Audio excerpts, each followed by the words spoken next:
Roll call, please. Yes, can we turn on our mics before, please? Thank you. Red's on, right? Yep. Yep. Good? I would have, go on. Want me to repeat that? Please. All right. We'll call the meeting to order for Thursday, June 27th at the Redondo Beach Charter Review Advisory Committee at 7 p.m. Madam Clerk, may I have a roll call, please? Yes. Committee Member Duiziak. Present. Committee Member Woodham. Present. Committee Member Morocco. Here. Committee Member Narain. Present. Committee Member Pinsler. Here. Committee Member Kilroy. Here. Chair Strutzenberg. Here. Thank you for that. Mr. Pinsler, would you lead us in the salute to the flag, please? I pledge allegiance To the flag of the United States of America and to the republic for which it stands, one nation, under God, indivisible, with liberty and justice for all. Thank you, sir. Is there a motion and a second for approval of the order of agenda this evening? So moved. Second. Motion and a second. All in favor? Aye. Aye. Any opposed? Passes unanimously. Blue folder items, I don't believe we had any this evening. I did not see There any. are no blue folder items tonight. Thank you. Consent calendar, we have items F1 for the approval of the affidavit, F2 approving of the minutes of April 25th and May 23rd of this year. Is there a motion and second? Or first of all, would anyone like to pull any item from the consent calendar item?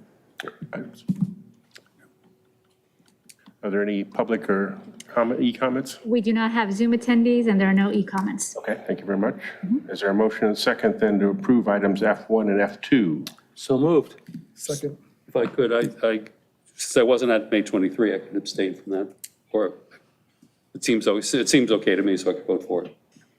That's why that meeting went so smoothly. Maybe Okay. that's it. Okay. You were out of here in no time.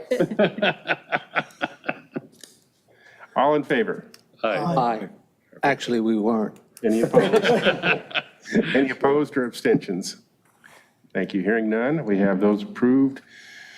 Public participation on non-agenda items. This section is intended to provide members of the public the opportunity to comment on any subject that does not appear in this agenda.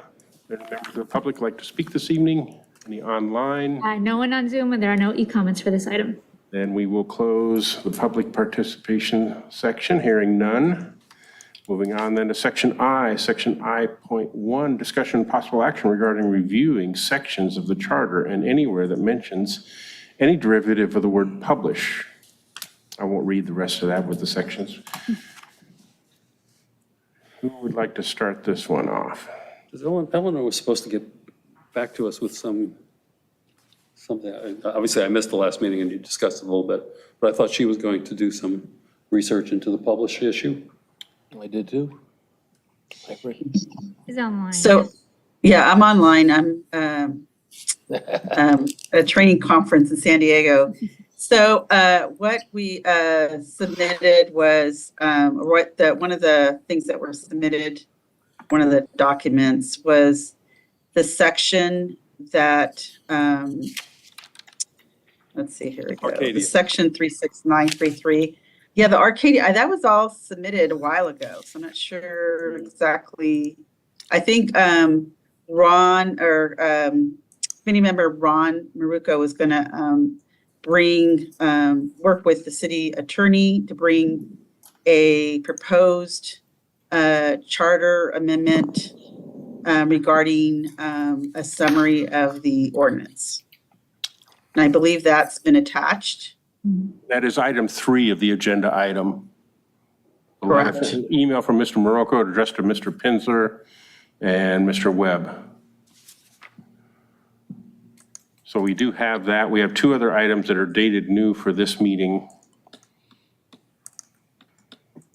The City Council Direction Item number 1 and the California Government Code 36933 for reference.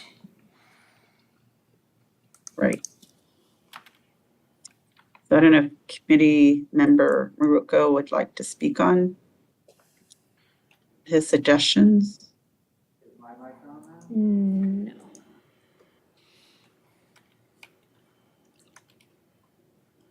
Green light, right? Yes, the green light. It's flashing.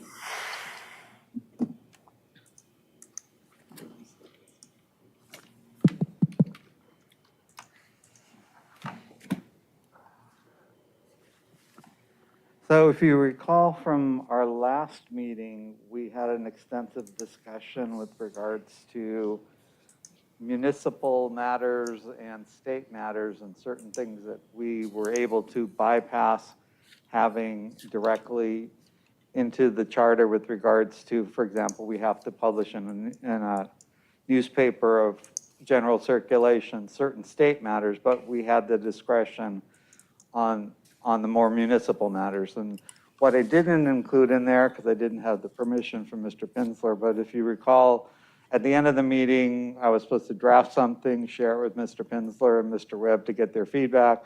Mr. Pinsler did give some good feedback on it, and we're still waiting to hear from Mr. Webb with regards to ultimately what it would be considered a municipal matter. What I proposed in the paperwork is that we would carve out the municipal affairs, leave everything else, whether it's federal or state requirements that require us to do it by publication in a general newspaper, and then have specifically the city council by ordinance come up with what they would consider to be a municipal matter. The dates that are in the proposal are the dates that are in the statute, in the charter right now. My discussion with Mr. Pinsler, I think, is illustrative of the fact that we would be able to, at least at minimum, put the notice in certain spots. And I think Mr. Pinsler raised a point about whether we should put it in the North Branch or whatever. I think that's best left to the council to put in the ordinance, but we should have certain minimum places, such as a library, such as a city hall, such as a spot on the website. So at this point, I think it's more of a finessing thing ultimately, and present it to the council and they can figure out how they want to go about doing it. I think ultimately the option is to keep something in the charter or basically say all publication matters should be decided by the council by ordinance. If I could add to that, because in thinking about this, I was trying to envision the next charter review committee in 2050, looking back at what we said, what we were saying, and say, what were they thinking? Because well before 2050, first of all, newspapers may not be around in terms of local newspapers of reasonable cost. The LA Times will probably be around, but maybe not local newspapers. And the ubiquity we see now of websites and the use of it by vendors, particularly because a number of this deals with this. Why must we have this in the charter at all? Why can't we remove, other than a notification that perhaps on a regular basis, every 2 years, every 4 years, the council needs by ordinance to review and re-up the notification process that it goes through? And not put the chart, we have this situation right now where we have a general plan that's going to go out in February. And the way that our charter is written right now, every single voter, not just every household, but every single voter has to get a book that we're going to have to print, of which 12 people will read. And the cost of that is going to be enormous. And from what I understand, that cost is not yet budgeted, but it could very well be. If it were possible to send out a postcard to everybody with a QR code on it to get themselves to a website to be able to see it, the cost differential would be enormous. So why are we hamstringing ourselves for the future? We already see a problem that's here that we have now with the general plan as it is right now and the cost involved. Why don't we strip the specific statements of publishing other than the city council will by ordinance create the publication structure of how ordinances and other city notices get communicated to the public. Because not too far down the road from now, if we don't do that, the hamstringing that will occur will tie us into knots. That's the way I would want to approach this. And I would literally say, let's go to every single spot and strip out where it says official newspaper, that it needs to publish by a determination of the city council to assure broadest communication. That's the way I would approach it. I guess my concern would be, I'm just trying to think how this would look on an election ballot and what the response would be of the voting public. I guess I'd want to be real specific. Not even sure I want to leave it to the hands of the council. I'm trying, how do you sell this to the voting public? How do you sit there and say, because there's going to be those that are very leery of some council down the road coming up with some very little in the way of publication or notice or whatever. I see voters coming up with those kind of arguments. So I guess I'd want to try to get a step ahead of that and somehow put a minimum in there as to what would be required for publishing. That's why I included wording like the broadest possible manner to the communication, rather to not enable the council to decide that on a fifth Friday is the place where it has to go. But I do believe there's a way to word it so that whatever council it is can deal with the technology and the communication structure that exists at that time. Because 20, 25 years from now, assuming that's the range of time that charter reviews tend to occur, we won't even recognize the media landscape. Why hamstring ourselves at this point? Does having it in the charter have any advantage with regards to preempting state law? Oh, I think in all cases, it has to follow state and or federal law, but that's going to change too. Sure. So if the concept is structured that it will adapt with the change of time, that the council will have the ability, the word newspaper in here, or official newspaper, which makes it even worse, is the roadblock right here. And if you take out official newspaper and turn it into whatever the most broadly available communications structure is the placement there, I think that solves the issue, or it will help solve the issue. So I just wanted to point out that right now, if we did that, we would be completely the unicorn of all the jurisdictions in the state of California that have charters. The reason publication is important is it's all dealing with due process and notice. And you need to have something that's more definitive, that lets the public know this is the minimum standard that's going to go out. And again, I think that's why they put it in a general circulation newspaper, is because, again, that's something standard that you could look at 10 years from now or 5 years from now and see something published. The problem with all these things that are morphing is it may not have the same permanence in the public record that we do get now through being able to look at the old newspapers. So I think and I wish Mr. Webb was here, because it really is the litigation that would come out of somebody not knowing what the notice is. We don't look at old newspapers, we look at digital versions of old newspapers. So it isn't, it's intriguing that suddenly being a unicorn is not a good thing, but that's another story. The issue here is I believe that this discussion is going on elsewhere in the state. I would assume so. And I don't know if you've looked at city of Santa Clara or city of Cupertino or those cities, how their charter. I didn't look at those. I could. But I do think that the fact that people are still saying newspaper is often driven by the fact that there are, in fact, still newspapers there. Many of the cities that don't have newspapers are not charter cities, so they don't have charters. So, but over time, these local newspapers are disappearing.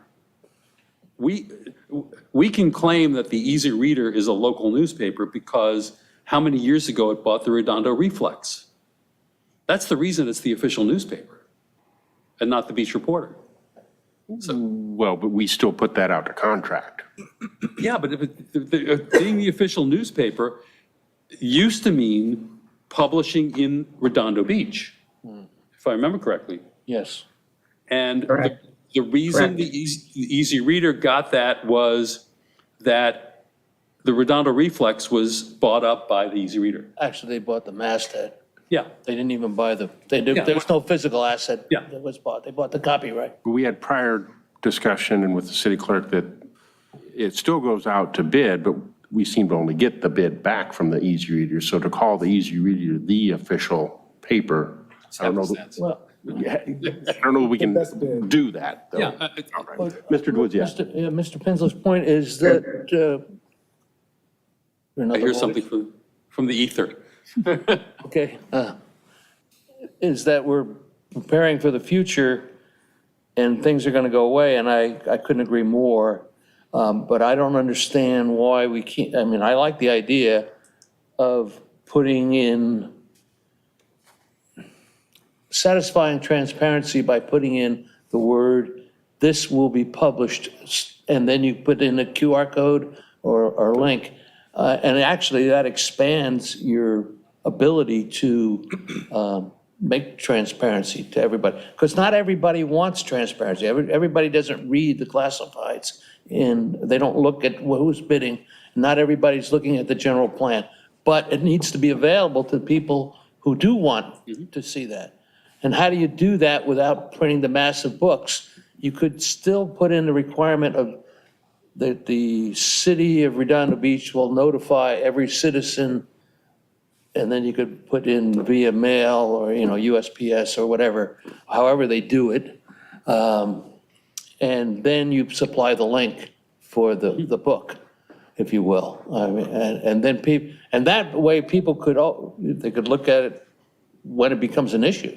In other words, when the bulldozers are next door to their house and they want to know why that's happening, and they get referred to, well, it's in the zoning code. Well, they now have an ability to do that. And thinking about a postcard with a QR code kind of thing, I try to think about that as how the normal, that's almost a straight to trash kind of thing. It'll appear as junk mail. If you get something weighty in the mail, you may at least have a little more consideration to it. I don't think so nowadays. Okay. Well, since a lot of this paper, you're just gonna toss most of the time. Most people won't read it. I'm assuming at least, either a QR code or the book. Similar to the school district's recent brochure that looks like a survey. Oh, yeah. That isn't really a survey. But we can have a mailing. My point is contacting each and every citizen is important. I agree with that, making them aware. But a part of being a citizen is also, you not only have rights and responsibilities, you have obligations. So if you want to know, it's there for you. But I think it's the city's obligation to make it available. I'm not big on FOIA requests or things like that, so. If we can divide it into sections, there are ordinances that get notified.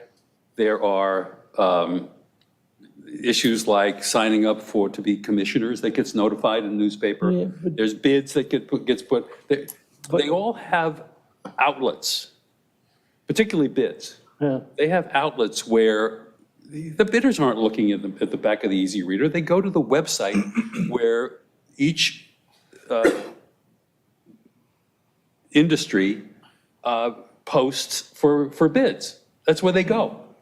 But it can't be industry related. It's got to be total- municipally Yes. related. And everybody should have the availability to know where the path is to the information. So, and they shouldn't have to pay for it. They shouldn't have to ask for it. It would be the equivalent of them getting the book in the mail, putting it on the kitchen table, saying, I'll get to it later on, you You know? can go to the New City website Exactly. and Well- go for e-notify for bids and bids, Well, you During can, bids. but I like your idea of a postcard, something. a postcard. A communication or that goes- notification. You make the effort and you say, and, you know, and the reason I brought up the brochure is because that's just an outreach. I mean, this is an outreach. And The last postcard I think I it's got, only going to be people who are interested. the last postcard I think I got from the Postcards cost city. money, though. And I'm when sorry? you do- Postcards cost money when you do it on Sure a they do. level of several dozens of thousands. The proposal that I put forth kind of takes your consideration into account. You put something that's, I look at the building code as going to be the next big expense. Exactly. And you just tell people, here's a summary, here's where you can find it. It doesn't cost an arm and a leg to put it in the newspaper. People are used to it. And then you put a location where they can actually find a hard copy, whether it's on the website, whether it's in the clerk's office, whether it's in the library, or the fire station, or the police department. It's someplace that people know that they can go looking for it. And there's a permanent record of it somewhere in the system. Well, in the spirit of going paperless, I'm not really sure that we want to encourage people. I mean, they always have the option of buying a printer and hitting print. I mean, the important part is, especially things like the building code, that they're searchable and that, you know, you don't need a degree in computing to operate the search engine. So, but let me digress for just 1 second. How come your memo of June 18th is redacted? Because those are email addresses, and I guess that's the city's procedure for not putting in personal email addresses. So those are in Mr. email Pinsky. addresses? That's a common practice. Yeah, I got it as a comment. I just wanted to know, that's what's redacted? that's what Mr. Pinsler's email address, and my email address. Correct. It kind of, if I'm just looking at it, doesn't look like it's just email addresses, just so you know. Yeah, that's So- all it is. The idea of sending out a postcard, that is really expensive to do a citywide mailing Well, if you're versus. going to mail, I think the book is going to be That's where we would want to prescribe just certain things. Maybe that's so, but, Well, So can I make a comment? I think, related to the book, which is related to the, Article 27, the zoning changes. So during election time, it does say that we have to mail, the booklet, the analysis to every voter. And, that's about 60 grand. And we also send out postcards to remind people to vote. So we could include a QR code, but again, it's in the charter, so unless that gets changed, then we can, send that. But for the ordinances, we do have them on a website. We do have it on a website. For bids, we have it on the website, and we also have a software program that people can actually access the information for bids. And then we also, when we do bids, we just did the agenda management system. We pick out those vendors. We find those vendors, not just pick them, but we find those vendors and we email them all to say, hey, here's our RFP. If you're interested, here it is. And so we do a lot of that. the issue here, excuse me, Eleanor, but the issue here is how can we make this flexible enough so that over the next 20, 25 years, they're not stuck with the word newspaper? Right. And I sort of agree what you're saying in a sense of having council create that ordinance, but then I also see Councilman, Committee Member Kilroy saying, how do we present it to the public so they vote for it, in the sense of the changes we want to do? I have an answer to that. You compile how much you spend on mailings each year and give us a projection, and they'll vote for it immediately. So Yeah. one of the things that's being said here is you have to wait 20 years. That's not true, though. A charter amendment can be done by the city council at any point, Sure it can, but and it has been done Yeah. quite a bit. So I agree with you there, but the idea of fine tuning it each time, I mean, if there's a means by which we can free up the city from having to go through another election for something by trying to do something a little smart today.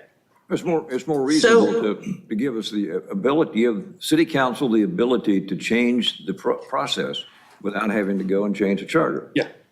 We could have new technology in 5 years that would allow us to do something totally differently and very inexpensively. And if we have to get a charter amendment in order to enact that, Yeah. that doesn't seem to be the way to go. I might forget, why can't we default to general law cities rules for ordinance publication? So could we take that first paragraph, section XX, where it says publishing it, and end it at not contrary to any state or federal statute or rule, period? And leave the rest of it up to, and right in there, it's Why showing. not just rewrite it and put in something like, the city of Redondo Beach shall notify each and every citizen, or make available to each citizen, these changes. And they want to do that they want to do that by ordinance, they can step down and do that. But my point is, we're trying to eliminate newspapers here, not notification. We're trying to eliminate newspapers without doing something more costly or burdensome, is the Well, first. again, I If we were reliant on the Los Angeles Times, let's assume Easy Reader and Beach Reporter go away. Los Angeles Times, maybe even the Daily Breeze, but the Los Angeles Times, the cost of an ad like that is exponentially higher. That's the It is. problem I'm trying to avoid. But the It other is. flip side is you're not going to be able to avoid, because of state and federal law mandates that we have to do some publication in a general newspaper, you're still going to have to go through that cost, and you're still going to have to solicit which paper you're going to use for those kind of notices. I don't know what. You're making the point that if we set it up so that it's out of the charter, but still in a requirement by law of state or federal, wherever it might be, then we'll do the best we can. But when that changes, and it will change, the city doesn't have to go through another process of changing the charter. I agree with you on that. I am curious from Eleanor, there's a 10-day period for one of these rules, and there's a 14-day or 15 days. Is there a reason for the difference in the days of notification? Yeah, I think one's for budget and then one's for, just for different, notices are just different. I can't remember which one's for 15, but I know the 10-day is for, budget. 15's for ordinances, 10's for budget. And is that required of us to do Yes. those dates Yes, yes. by state Required. law or by just for the charter? I think it's the charter. It's Yeah. by, yeah. And Yep, then, it's by charter. I know Public that budget's for 10. Yes. Public Works is 10 days. It's all over the lot. You spell it out. Yeah, right it is, there. because I mean, I know housing has 45 days. I mean, everybody has these certain rules, and I think it's based on state or our charter.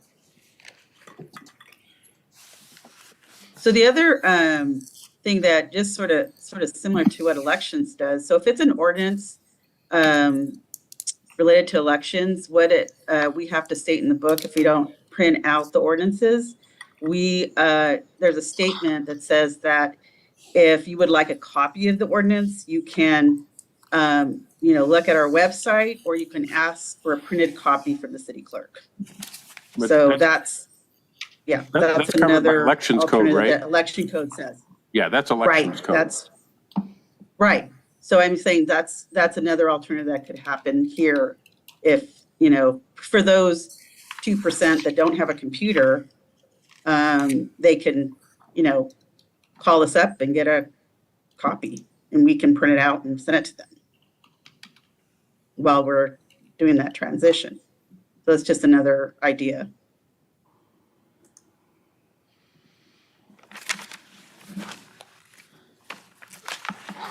There's a lull in the action. Yeah, I think what we need is to decide whether or not we want to amend the charter to get rid of, and the requirements that are either statewide or otherwise, if federal, then we need to put that into an ordinance, but that's city council work, that's not us. And we need to make that clear to them. Yeah, I go back to our discussion last time, and I'm kind of landing in the same place, that I'm not finding that we have a good substitute or solution at this point. And I'm not doing this to kick the can down the road, but I just feel like this one may be a better thing to address in a few years as things do evolve, and that we would not be the guinea pig, let some other cities like Arcadia and other ones that are throwing down on the mat be the guinea pig for it. Because as we discussed the last time we looked through this, there's ramifications if we don't follow the needs of the state law or federal. Yeah, I don't see a good answer. No one's saying to not follow the state law. What I'm saying here is, how can we make it so that future councils are not hamstrung, particularly by the word newspaper? So I think it's going to end up, if we propose it to the council, they're going to come up with their own wording anyway.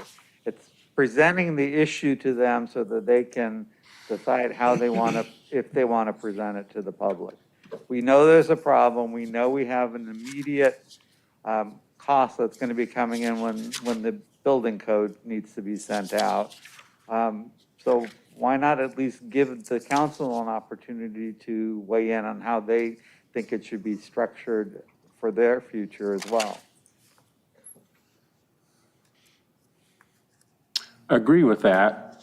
I'm just thinking in the bigger picture that how big is, the problem is a financial burden in the range of $20,000 every 2 or 3 years, depending on when the things come out, versus is a solution even more burdensome. Last time we talked about having, would we do kiosk or would we do physical postings at different locations? That adds up to an even potentially bigger burden. If the city council wants to keep newspaper in ordinance structure, they can do that. My issue is not with the newspaper. The newspaper will go away eventually, and everybody in that business understands that. My concern is the charter being structured to the point where the council can't do anything else. And if we just take the word newspaper out of the charter, we have given at least some flexibility for the future. They can remain in newspapers, but it's done by ordinance, as opposed to being forced in a charter where there is no room for flexibility. I agree, and I think that the charter should force transparency, not necessarily modality. I That's learned fine that with word me. here, by the way. You absolutely put that in there. So I do have a question for Eleanor. When we do these fire department bond measures, do they get published in their entirety in that newspaper? You know what? I haven't done a bond measure. I have to start getting myself prepared for that. So I don't know what the requirements are. The answer is yes, and the mouse type goes on forever and ever and ever. Any ballot measure has to be published as well, if I'm not mistaken. We did that one. Yeah, I know like I said, the ordinance, we can put a little comment that says, if you want a copy of it, or here's the link, we give them a website. For charter amendments, it was silent. So that's why I printed the charter amendments. For a bond, I'm not sure. So that I'd have to look at.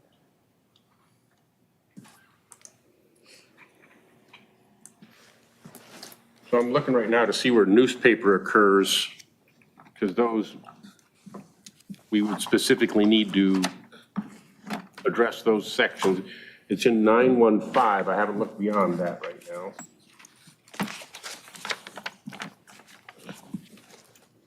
915 or 195? Section 9.15 is the first one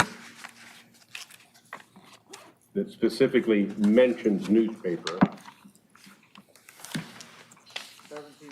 17.9 also has it.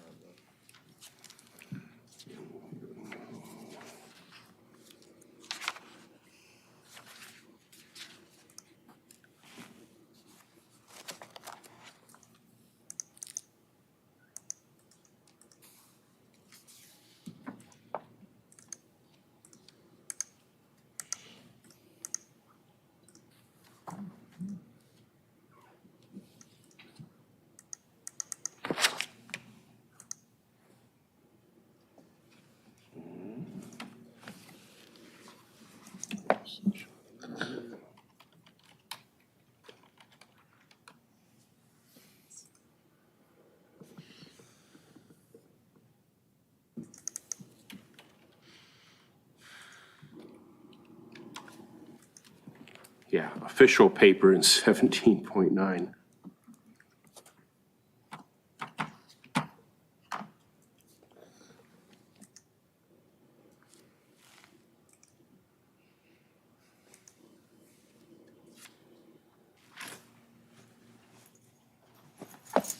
Let's see when 17.9 was last revised.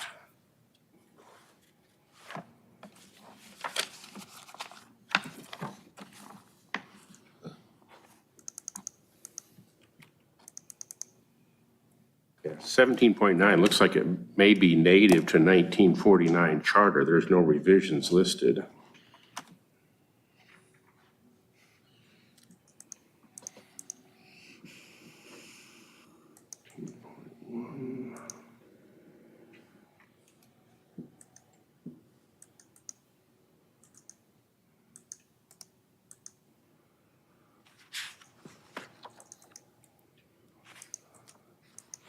Nineteen point five has newspaper.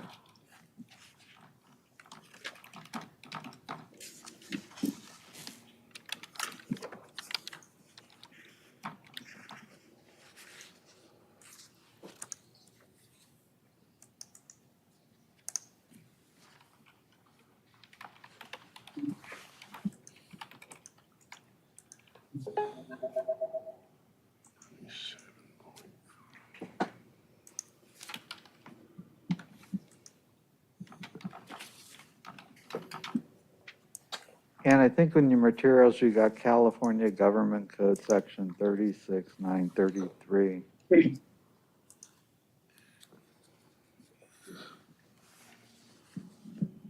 27.5 is included in the package, but I don't see the word publish anywhere in there.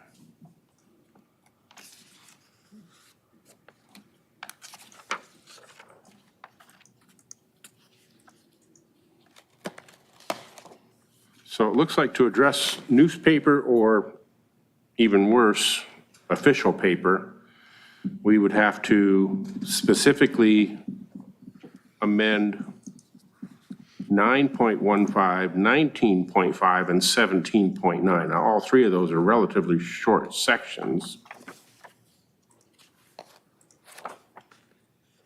Mr. Pinzer, would that coincide with what you're thinking? I'm sorry, could you repeat that? Oh, because the particular thing that you're having issue with is, or seeing issue with, is the word newspaper. Right. Or, as I said, worst case in 17.9, it says official paper, which, whatever that means. And as I said, that looks to be original language from 1949. If we were to take that out of those three sections and then provide a new section that redefines publish subject to ordinance. Here's what the League of California Cities lists. And again, my problem isn't with using newspapers now because newspapers exist. What I'm trying to do is set up the flexibility to be able to, in the future, not have to go back to the voters and do this again. It says, following adoption, entire ordinances required to be published within 15 days in a newspaper of general circulation, or if no such newspaper exists, posting in 3 public places, or publication in a general circulation newspaper published in the county. So there's an or in there. So literally, you don't need to use a newspaper. But we talked about We have one. doing the physical 3 locations is Right. a worst case. Well, they claim it's that it's acceptable as the worst It's case. acceptable, but it is a better solution for us. We didn't think it was. The issue isn't that right now. The issue is, how can we remove hamstringing in the charter to this newspaper issue and leave it to the council to follow existing law? And when that law change, and it will change, that they won't have to go back and have the problem with the voters. Try to deal with it now, or we can deal with it later, but you might as well deal with it now. So if we add language, and maybe we could add to that language and say the word newspaper or official paper may include digital publications. It could very well include digital publications, but for me, all I'm trying to do is to take those words out of the charter. And that's what I'm That is working with you hamstring. on. And that's where it appears, is those 3 places. So those are the 3, just to go after that aspect of it, those sections would be the ones that we would have to amend. Well, I'm trying to work with you on what you're yeah, trying to do. I understand that. Because not all sections that say published, there's only those 3 where paper is mentioned. 9.15, where it says Yep. official newspaper of the city. 19.5, 920 says published in the manner required at the time of their adoption. Now, that may very well be a good way to use these words, because if we enable the council to create the requirement at the time of adoption, that it doesn't have to be a newspaper if the newspapers don't exist, that might be the kind of wording we'll look at. Under the city clerk, as to a statement of the same has been published according to the requirements of this charter. Now, that's sort of circular, which then again is not unusual in this charter either. The 17.9 on budget hearing, notice in the official paper of said city at least 10 days prior, even though the dates are different. The Public Works, publication in the official newspaper by 1 or more insertions. Competitive bidding, to publish notice calling for bids to receive as required in Article which one was the Public Works one? Article 19, Section 19, Public Works Contract. Then 19.1 refers back to Section 19, so there's actually 2 of those together. And the legal notices shall publish a notice inviting bids in a general, again, that's 19.5. So each of them has this link to the newspaper wording that, to me, is problematic. And 27.4 has the same issue with date of publication. So, again, all I'm trying to do here is not force people away from newspapers at this point. Just provide the flexibility that we will follow the law as the law is stated by the state or federal government, and leave it to an ordinance by the council, rather than leave these things in the charter. That's the way I would do it. That's me. And frankly, to the public, this is, I think this is one of those issues. Like, I mean, they haven't done this already? I mean, the way people are using technology, it's explainable. My nephew brought a Kindle on the backpack trip, so I know what you're talking about. Okay, so I'm hearing the issue. Yeah. What are you proposing as a solution? I would propose that wherever the word newspaper is, that the newspaper be taken out, and that at some place, whether it be in the first section where this is notified, or somewhere in the definitions of what publish means, is that follows state law, follows federal law, and is done by ordinance. So it's exactly what I was saying? Yeah. Okay. All right, so there's, and you said there was it in 27.4 as well? 27.4, 27.5. 20, there's a date of publication notice in 27.4. Where? But in paragraph C. but does it mention paper? That does not mention paper. So we're but okay on that one? Pursuant to the election code, that's an initiative petition. And there's also a statement in 27.5 about following disclosures under CEQA and Title 10. But those are fine. Those are fine. Okay, so the only ones that we're talking about, There are four of them. there are four. I didn't see 19 the first time that it actually says official paper as well. So there's 9.15, 19.5, 17.9, and 19.0.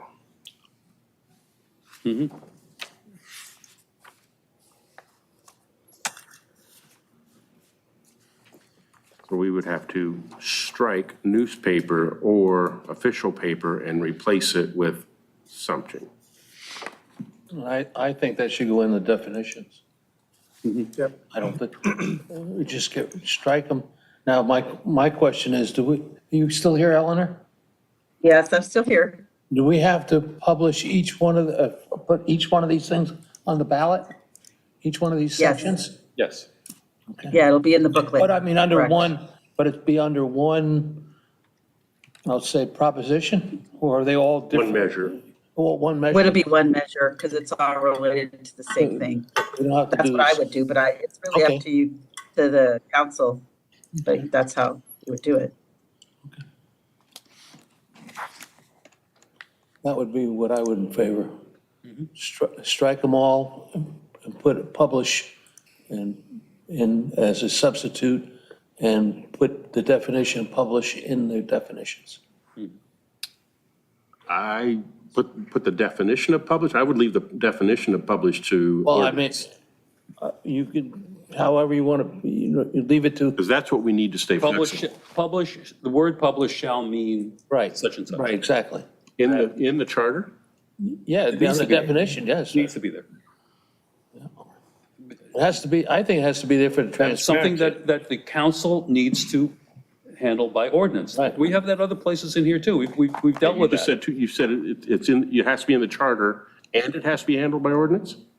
No. In the charter states that it's handled by ordinance. That's what I'm saying. That's, Under definition. Yes, under definition. okay, is that what you're saying as well? Yes. Okay, because that's not what I heard. That's not the wording that I would use, but, I'm, Yeah. So you're I'm not to more define the into word sharing the publish knowledge. in the charter, but That's what I put down in that first sentence, is as it's used in this charter, this is what it means, that it's Exactly. matters of municipal affairs is determined by the city council or by ordinance.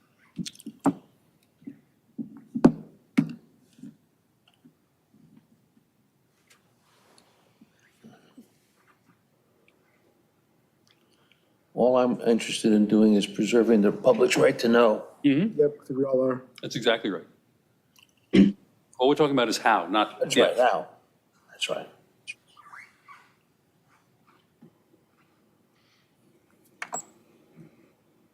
Did I read something that the council wants us to return with recommendations in July? July 9th. Okay, so this would be that. That's in your packet here. That's their request.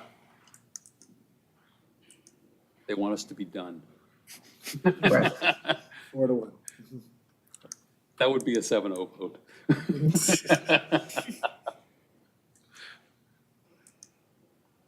Okay, so the consensus seems to be we would address those four sections of the charter to remove the necessary language to get rid of any reference to a newspaper or official paper, leave the word publish, but then define the word publish under a new, such as the proposed, but not quite to the extent, and I don't, do we need to go into having a summary call it? Summary is a bit concerning because a summary can be biased.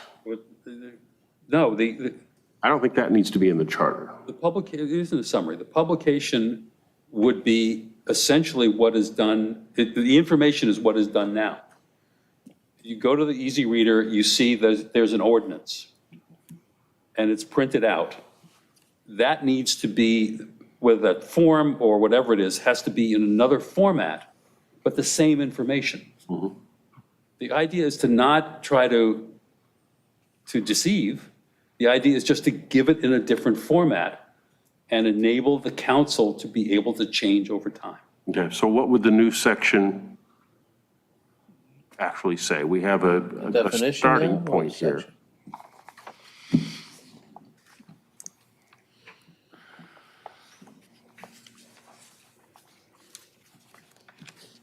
Do we need a summary notice?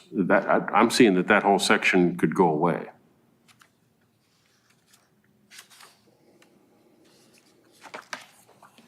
That does make sense. What we're, again, focusing on the building code, it would be a notice that basically says, this is what you can get, this is where you can find it. And that's going to be part of whatever the council does by ordinance anyway. Right. But it was, if we had to put it in a newspaper, rather than putting 300 pages of building code, we just put in a half-page summary saying, this is what's available for you guys to all look at, and this is where you find it. Frankly, the general plan coming up is our poster child for why this is a problem. Because we're going to spend $60,000 to $100,000 sending this stuff out to everybody. Because by law, we have to. By the charter, we have to. Now, I'm not even sure Calendar, whether. is that by charter or by election code? Yeah, it's actually by charter. In charter. Okay. And do we, for example, does it have to go to every voter or to every household? Every voter. So I'll receive 2 of those. You'll receive 2 of those. It's insane. The recycling bill of that month is going to be enormous. Well, they make money that way. Yeah. Talk about average. Which section of the charter is calling that out? I think that's 27. Let me see here. And by the way, those general plan stuff usually come in color print. They It's the do. ones I've seen, so that adds to the cost of it. They're enormously expensive. Yeah, I don't do it. And we're not quite sure how it can be delivered because the Easy Reader does not deliver anymore to homes, other than once a month by mail. No, they don't even do that. Well, Yeah, okay. 27.4 is actually where it says the sample ballot materials mailed to the registered voters. Which paragraph are you in? 27.4B, Okay. the sample ballot materials mailed to the registered voters prior to an election. Shall describe, and then it talks about what has to be in that pamphlet. Well, that's not a publish issue. That's a separate, Right, but that's what, that's what it is, it's publishing. yeah, we didn't. You're include mailing that. it. You're mailing it. but that's not to do with the word public. I get that the concept is there. Yeah. This is separate from the word publish. But Yeah, for that's example, different. if the sample ballot materials, if the law changed and said you can do it via the QR code, then your mail, which would be following this, would be a postcard. Okay, this is a separate issue from the word publish, though. It's the derivative of publishing. It is a As, separate issue from the because word publish. we have the publish in here about going through the newspaper. That's what it refers to. There's nothing in here about newspaper, though. And that's why the summary is good, because it basically narrows down something that could be hundreds of pages and thousands of dollars to just basically one paragraph that says, this is where you can get a copy. But we can't do that now. Well, that's why we're proposing a charter amendment. That's exactly right. Okay, so 27.4B is not part of the word publish. Correct. That'd be changed. It's a separate thing.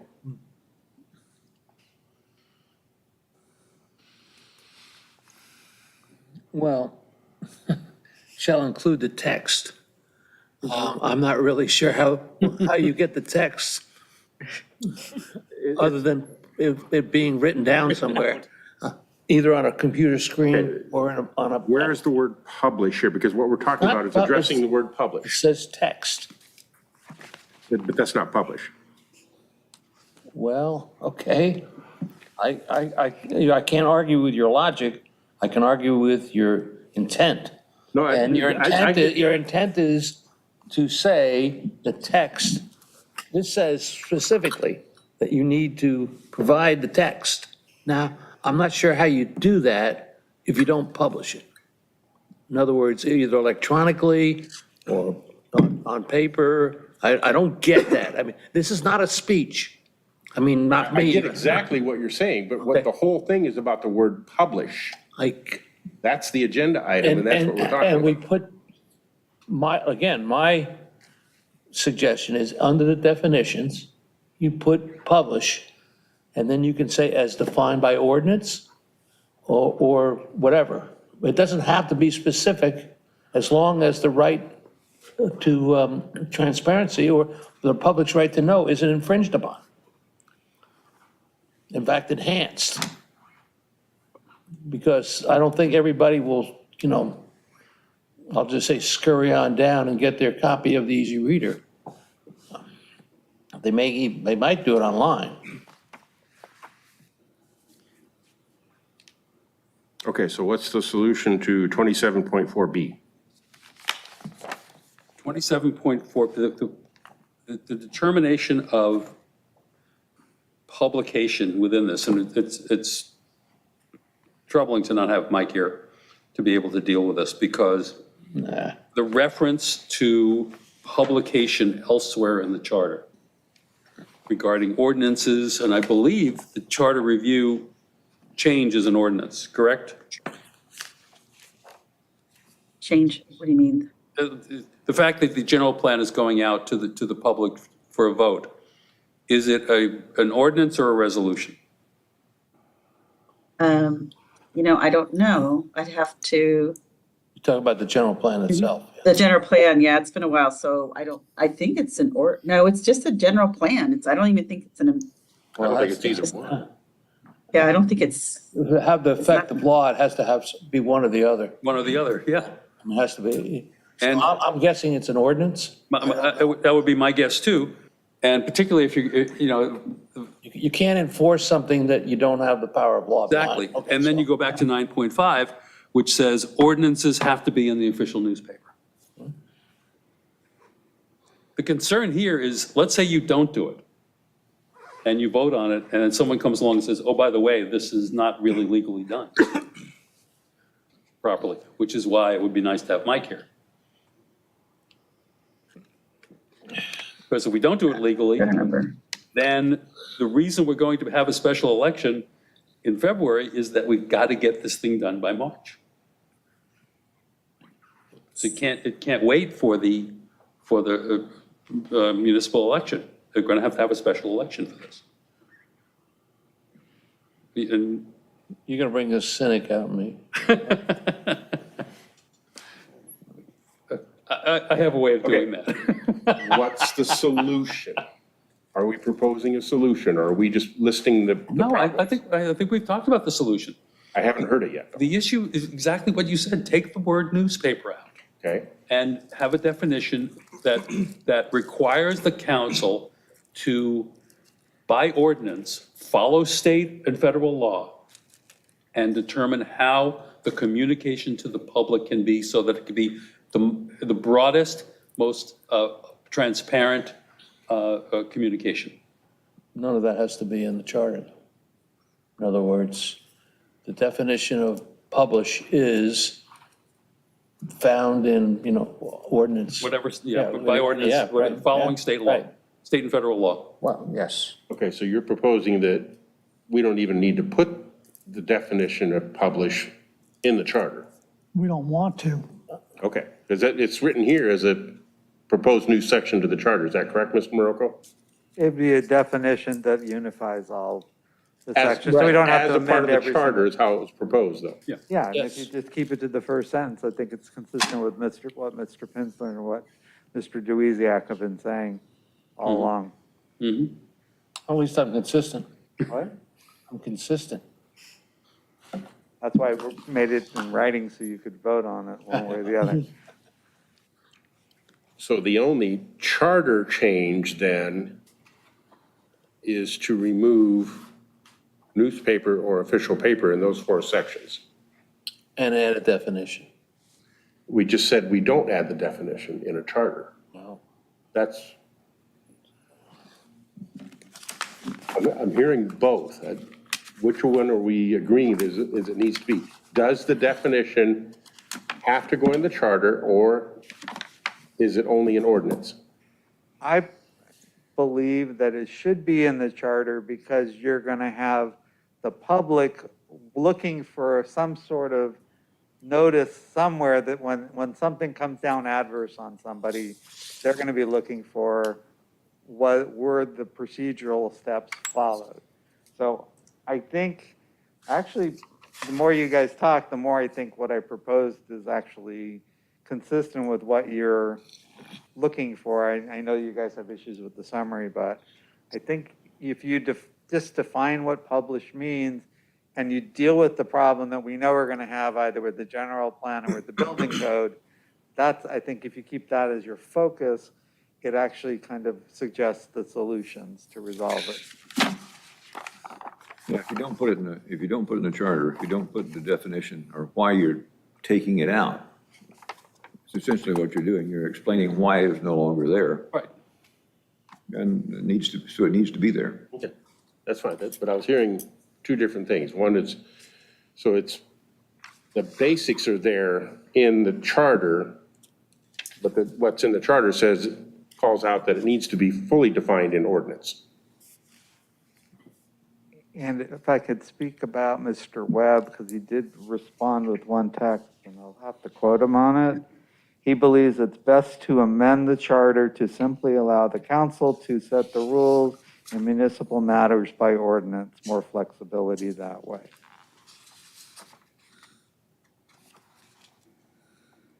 Read that again, please.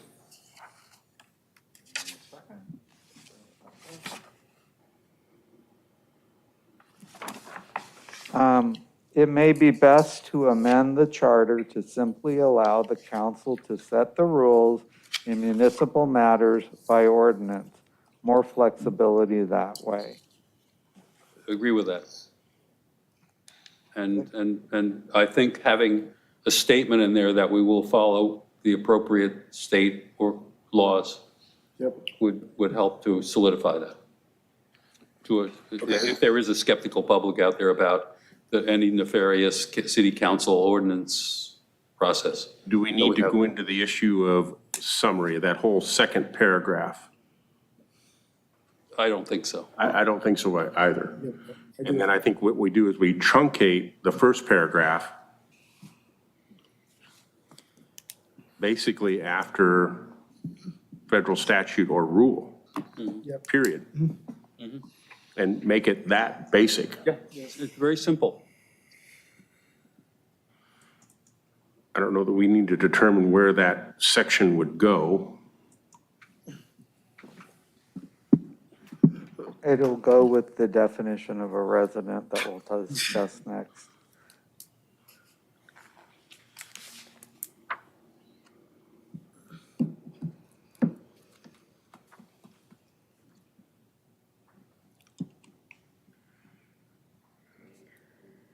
Succession.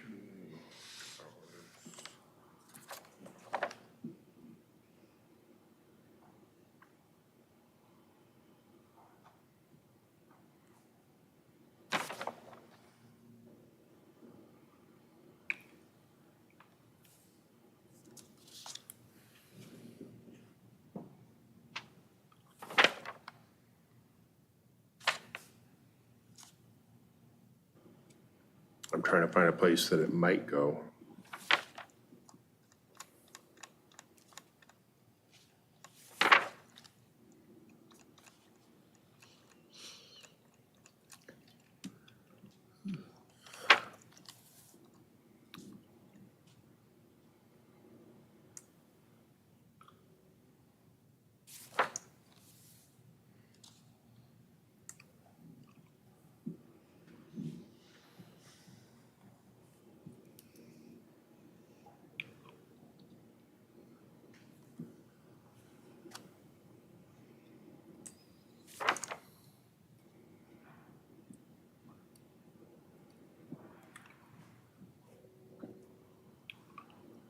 It could go in section 19, which is general provisions.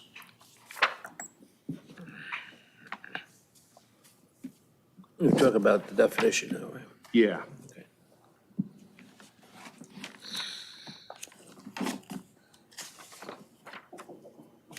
Could create a new 1912.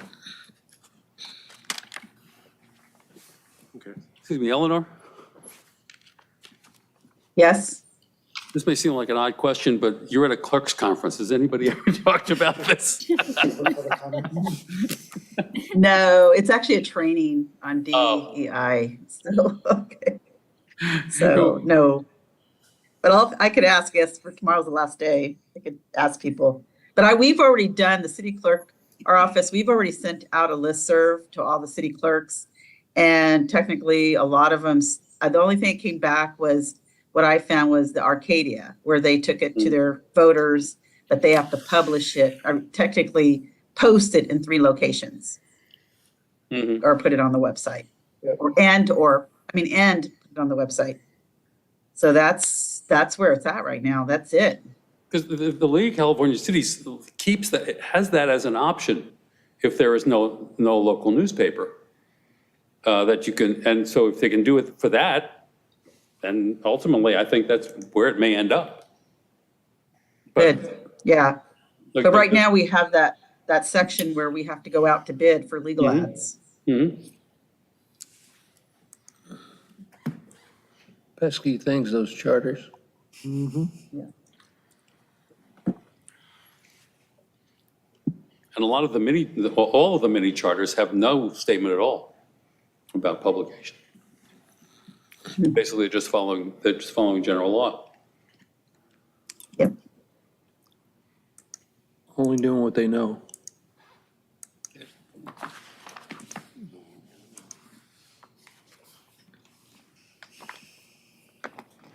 And a lot of cities don't, for their legal ads, they don't go out to bid. Mhm. They just call the newspaper and just put the ad in. Mhm. So still working from the language that Mr. Morocco had proposed, we could do publishing or published as used in this charter. Shall, I would strike the word mean, just shall in matters of municipal affairs be determined by the city council or by, The as determined by the city council is they're deciding But what it's is just- a municipal affair. It's not, that's something that I'm the just- charter has to figure out. I understand that. I'm stuck on or by ordinance. Yeah, that's, the wording here is, I'm trying to clean up the wording. So shall be as determined by city council By ordinance. not or by ordinance, just by ordinance. By ordinance. And I think ordinance is the correct way to do it here, because has the double hearing, or not hearing, but double readings to it. And not contrary to any state or federal statute or rule, period. And that's it. No, the dates are important. Now, the fact of 10 for hearings and 15 for ordinances, and there's also a 15 in here on bids. Yeah, I think that's already in the sections. No, they're, So why does it need to be repeated here? yeah, Right, that's what I'm trying to figure out. yeah. I don't think it does need to be repeated here. Well, the issue with timing of ordinances is important. Timing of public hearings is important, correct? Yes, correct. But does that have to be in the charter or can it be in an ordinance? No, it would be in the it would have to be in the ordinance. It would, The statement would be that the ordinance has to determine dates of, But that's outside the scope of this. yeah, it's outside the scope. You're right. Forget about it. Right. Forget about it. Yeah, because, so like budget, there's another section in the charter that's for budget, and it tells you That's that you for have the to do city it within a attorney certain and the period. council. Yeah, so I'm not saying it's wrong or it No, needs it to should be, it should all be an ordinance. I'm just saying, we don't need to write it into the charter. We Exactly. can stop with a period after Right. federal statute or rule with a Yes. couple of other minor word changes. And then remove from those 4 sections, the words newspaper and official paper, and there's associated language that may have to be removed as well. Yeah. But to strike that, basically. It'll still say publish, Right. That's exactly but then what I was. publish now is newly defined that it will be by ordinance. Yeah, And then it can be adaptive. absolutely. Okay, Ms. Morocco, you worked on this initially. Do you see any issue with what we're proposing here to simplify it? No, because I think it's ultimately going to still end up in front of the city attorney before it gets Yes, presented to the absolutely. council anyway. But what we provided now is at least a solution that we see as plausible and workable that would, in the charter, define publish or publishing as done so in ordinance by the city council. And we take newspaper or official paper out of those 4 sections. Anyone see any issue with that? Who can report this at July 9th? Because I will not be in town on July 9th. I will probably be going to the meeting on July 9th. Whether you want me to present it or not, it's a different story. I will join you. I'll go with you. July 9th, yeah. Okay? Yeah. So the 3 of you can handle that, and you can refer back to this meeting if you need clarification. That's how we simplify it, and that's what we present. And potentially, it could be, if we want to, we can say it's potentially a section 19.12, a new section, because that's under the, Yeah. You're talking about for the definition? For the definition. yeah. What I would hope also that we could have from the clerk's office is the hard language that we've just talked about finalized, sent to the people that are presenting it, so it can be presented to the council in writing as opposed to what we had before. We would have to have the verbiage that the city attorney has approved. Yeah. Well, we don't. No, for the council. Council, well, but council can get that. We can still present what we came up with. But it would be nice at that particular time. Right. So that they don't have Guys, this. we just realize that July 9th is just around the corner. Yep. Okay. And the city attorney is, I guess, out of communication until the 5th. so. For how long? I'm just saying, there's no lack. The 5th, you said? That's what the automatic reply to my email Okay. this afternoon was. But we can present these were the committee's findings in absence of the city attorney representation and understanding that there may be things that we didn't catch. Yep. Okay. And Mr. Bronco, Mr. Penzler, and Mr. Dwidziak, you will handle Sure. presentation of this Do item? we need the strikeout language? I would do that. Yeah, I think we can It's handle. pretty straightforward to do that in those 4 sections. Yeah.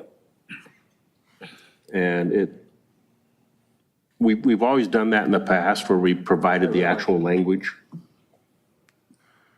Because they're under a time crunch as well. At least that'll give them a dartboard to throw darts at if they don't like it.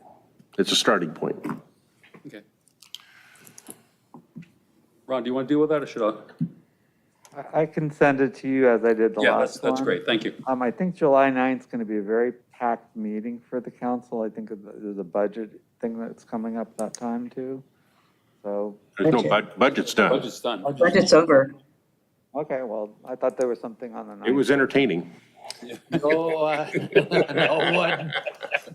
It might be something related to the election. That was a moving Brown Act violation. Since you brought up the political stuff, the knives were coming out. All the congeniality was just below the surface. Oh, yeah. Nobody wanted Miss Congeniality that evening. No one. Okay, in an abundance of caution, I will, let's say we make a motion to continue this item. We may not end up being continued, but if we needed to come back to it for any reason, Second, so motion to Mr. Rocco and Pinsler and Dudziak will work together to present to council at the July 9th meeting as requested by council. The truncated language, new language for the city charter proposed perhaps in sections 19.12 and to provide strike-through language in the 4 sections of the charter, which are 17.9, 19.0, 19.15, and 19.5. That was a motion. second. Okay, motion second. You do Any realize, public comment on this? There's no public comment for this item. Thank you. you do realize that it's all in the index, right? All those sections. I'll tell you that now. What's in the index? All those sections under publication. That's where I pulled them from. Oh, okay, all right. But not all of them that were in there. No, Now, do we want to do anything to separately address the issue of text. 27.4, was it? 27.4.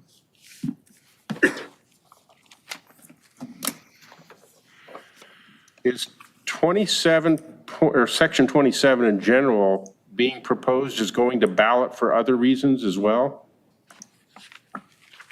You mean? What do you mean? I don't know what you're I'm not- talking I'm not- Any difference? I mean, I know that Article 27 is supposed to be coming to council, so I was going to Yeah, talk to them okay. about that.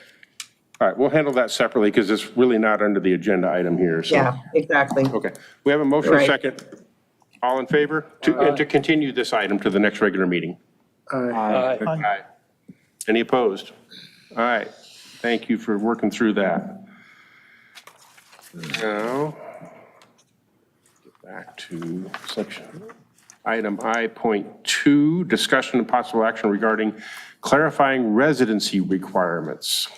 Explore the consistency of eligibility for elective office and for the establishment of a policy for the decision-making process.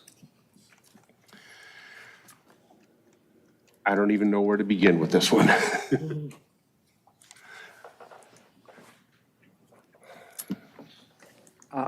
Maybe you should begin with that draft excerpt of the May 7th, 2024 council meeting, which says that we're supposed to be presenting each charter amendment, presented one at a time per council meeting.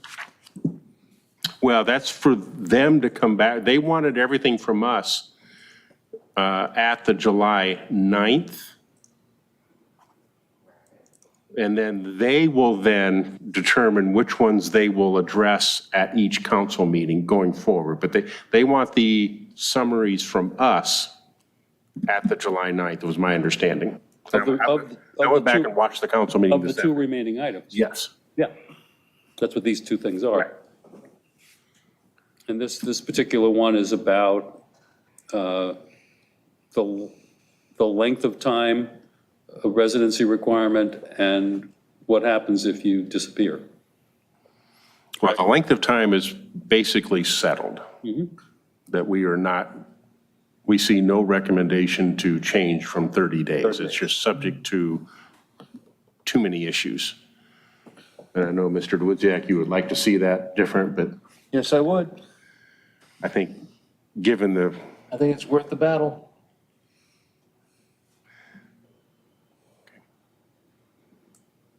Since you'll be at the meeting, you can make your case. You know, you think we would have learned our lesson in the harbor? Yeah.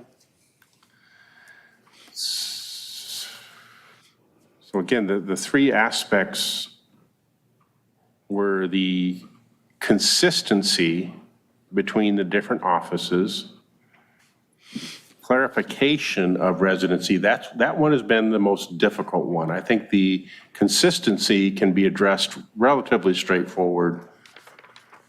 I think the one outlier was that the mayor was not required to remain a resident. Yep. I believe I don't know if there were other ones, I don't recall right now. So that was the consistency aspect. The other two are more difficult. The clarification of residency requirements, we've gone through quite a bit. Mr. Webb's recommendation was to go back and look at prior information provided. And then the establishment of a policy for decision-making process is the intent of coming up with a guideline on how does the city council deal with this when it comes up. And that was that's the newest feature that was added to this, I believe. Any suggestions on definition of residency? Mr. Morocco, I know you work a fair amount with this. Do you have any, I'll call you first to see if there's anything you wanted to point out. I still like the Department of Motor Vehicle definition modified to our situation. I did not bring that with me tonight, so I don't have it in front of me, but it's been in the packet for a while. I believe the city attorney's response to that one was he did not recommend that one for legal reasons. That may be correct. But it had some components because it had different factors that you looked at with regards to coming up with what is a resident.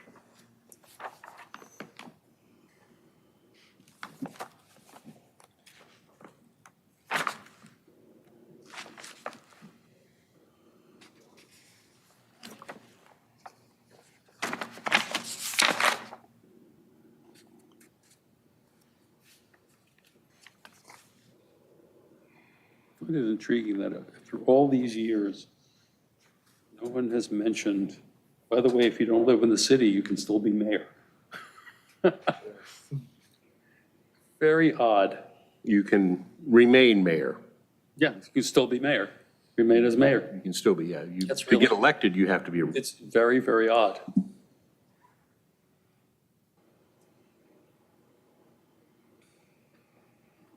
And that's one of the things that, to my memory, that was a key thing we wanted to address. I don't remember any other ones. Madam Clerk, do you remember any other inconsistencies regarding residency?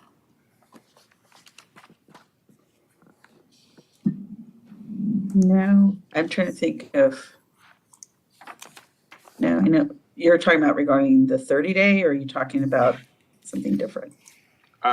Yes, basically the way residency is utilized. For example, we have the one example that the mayor is not required to remain a resident to stay on as mayor, whereas the city council had a different definition.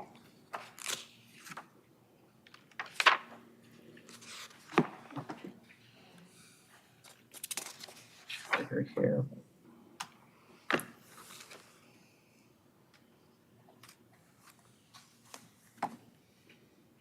It's interesting that even the city clerk, city treasurer, and city attorney, the vacancy issue says that if you are not physically in the city for 30 days, doesn't necessarily say that you still have to be a resident. All it says is that you're not there. So you could just be visiting. As long as you step foot in the city once every 30 days, you're okay, correct?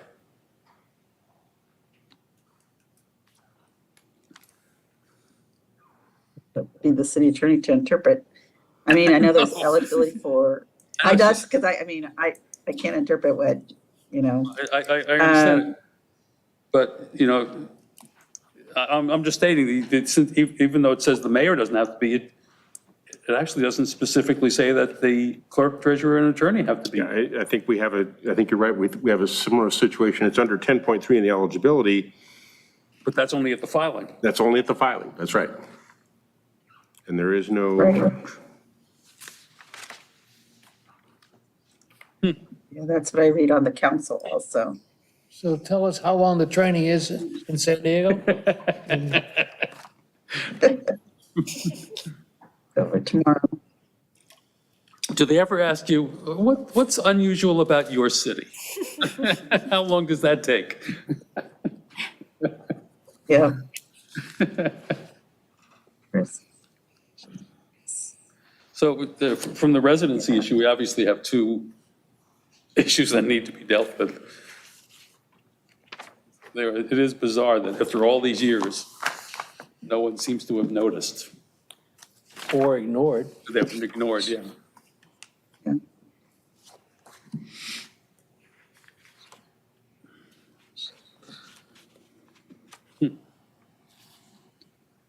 I guess one of my fears with the whole residency issue, as we've seen across the political spectrum, is the weaponizing of anything that's put in the charter or ordinance or anything else. And I was just kind of thinking, well, to me, what is the simplest, most straightforward way to determine whether someone has declared their residency to be in Redondo Beach, especially as it relates to holding office, and that would be their voter registration. And I mean, I know people oftentimes hold a Redondo Beach voter registration address long after they have left the city. I've seen that happen before. I'm just fearful that that at least is something that the individual can decide for themselves and make a conscious decision as to where are you declaring yourself to be? Are you Palm Springs because you've got a place out there that you live for 6 months a year? Or are you Redondo Beach and choose? You can choose by your voter registration. Anything else, I'm just trying to think of some of the, you do the 6 months and whatnot, so then what are we going to end up with? Somebody trying to count days as to when somebody's actually here in their apartment or whatever, rental unit here. And I know we've already had the discussion with regards to family members and who's moved to a new house and going to, and I see problems with using other metrics.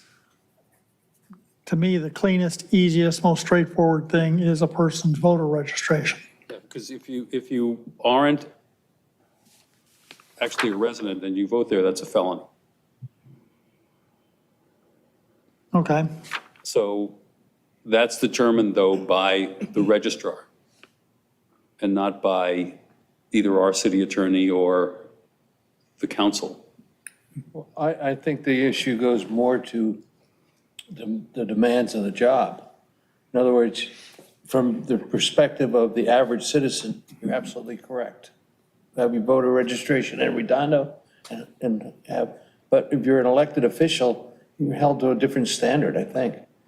And that standard would be that you have more of an obligation to the full-time operation of the city, whether that be from a watchdog, meaning, let's say, the clerk and the city attorney, or the legislators, meaning the city council and the mayor. I certainly can appreciate that point. I just wonder, treasurer, attorney, and city clerk aside, since well, especially attorney and city clerk, we associate those positions with full-time jobs in the city as opposed to the legislators. And I'm thinking, you know, we've entered a new age where people are attending meetings by Zoom Yeah. and whatnot, and certainly could do their homework, could certainly be attentive to their constituents, et cetera, and not be in the city for a month or two. They've taken, you know, they're spending 6 weeks in, pick your country, your favorite country or whatever. And so I think there's a new era there that we have to recognize and a new way to approach that. I appreciate that more with the city attorney and city clerk. But I think, Well, but the city council and the mayor only have one employee. He has, in this city, 400 other employees, and that's a part of city government. That is, you know, deep state in action has that. If I could, I know that there are rules now as to how many times a year a council member can attend by Zoom, correct, Eleanor? That's correct. Is that by law or by our ordinance? We have a rules of conduct. Okay, but That's where- there's no state law about that. The only state laws, you know, just making sure you do the posting within a certain period of time, you know, 72 hours, so it's on the agenda. You know, teleconferencing is really the same But- laws Yeah, as, but if we wanted, There were if we as a new state city wanted laws. to, we could allow everybody to attend by Zoom all the time, correct? no. No. We could. You gotta have, no, you gotta, per our charter, you gotta have at least 3 a people in, quorum yeah, in the, Present. or they have to be in the jurisdiction. But that's okay. in Brown Act too. Correct, correct. And then there's new legislation that just came out. There was temporary legislation during COVID, and now there's new legislation that's come out that allows a couple times a year for like emergency situations. Correct. And just And those cause. those are caveats to the basic Brown Act, but it's basically the Brown Act that spells it out. Got it. And we can't Correct. supersede that. Right. I don't think we want to. so that would seem to lean towards not needing to make the requirement in the charter as far as how many days someone has to, or how often they've got to be in the city, or how many days, consecutive days they can be out of the city, because there's mechanisms in place that kind of require members to be present, maybe on a rotating basis or whatever, but you're saying. That's by rule, but that's not by law. They just made this up, Made what up? the rule. Who? The city made there isn't any law that says, Well, the Brown Act, I Brown thought Act the does. Brown no, Act but said, you could have the same 3 people, you're right, you could have the same 3 people. and 2 people could be away all the time. Except for the rule that we happen to have here, but that rule can go away. I understand. I'm sitting there, Where's the 6th person? The mayor? I don't know. Well, It doesn't have to be the mayor doesn't have to be anywhere. Doesn't He have could to be the mayor. The mayor doesn't have to be anywhere. I'm actually I just want to know rereading where the that. 6th person is. And the mayor language and the city council language, They're different. they're actually very similar. No, about being at the meetings? No, I'm talking about eligibility. Oh, eligibility to file, this is the same. It's what happens after the filing. But it says, both of them state, no person, for city council, no person shall be eligible to file as a candidate for or hold office as a member of, and the mayor says the same thing. No person shall be eligible to file as a candidate or hold office as a mayor unless such person, Hold on, let me- so that language is not as different as I was thinking it was. I think it is different for the, the 3 electeds. The 3 electeds. The 3 department heads. now I find that it's not well written. or hold office unless such person shall register to vote at an address within the district, such person, at the time of filing nomination papers. Yeah, both of them only talk about filing for nomination papers. I thought that city council had something that said they had to remain in addition. No, if you look at 6.5, if a member of the city council is absent from regular meetings for 4 consecutive regular meetings, and then at the end of it, it says, or ceases to be a resident of the district from which the council member was elected.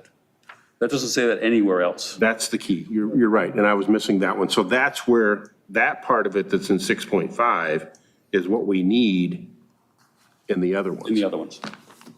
Thank you. That's what I was missing.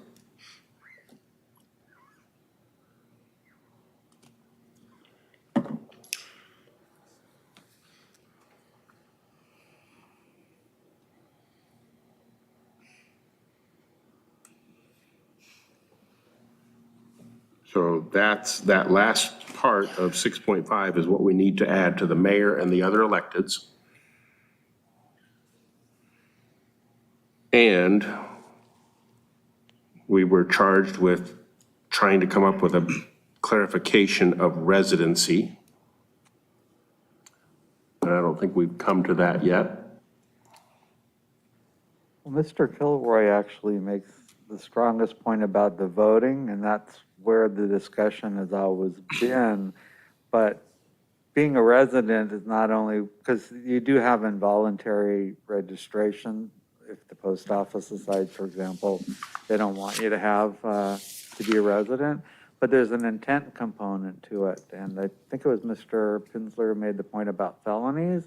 And one of the things that I was emphasizing a while back was you need to have some sort of affirmation so that you express your intent to the clerk or to the rest of the council or to the community, because in addition to having a false voting registration, drawing a public salary when you don't meet the requirement of a resident is also a felony. So, Absolutely, but I think what I was saying here was to try to take the decision-making out of the political realm and put it into the structure that if you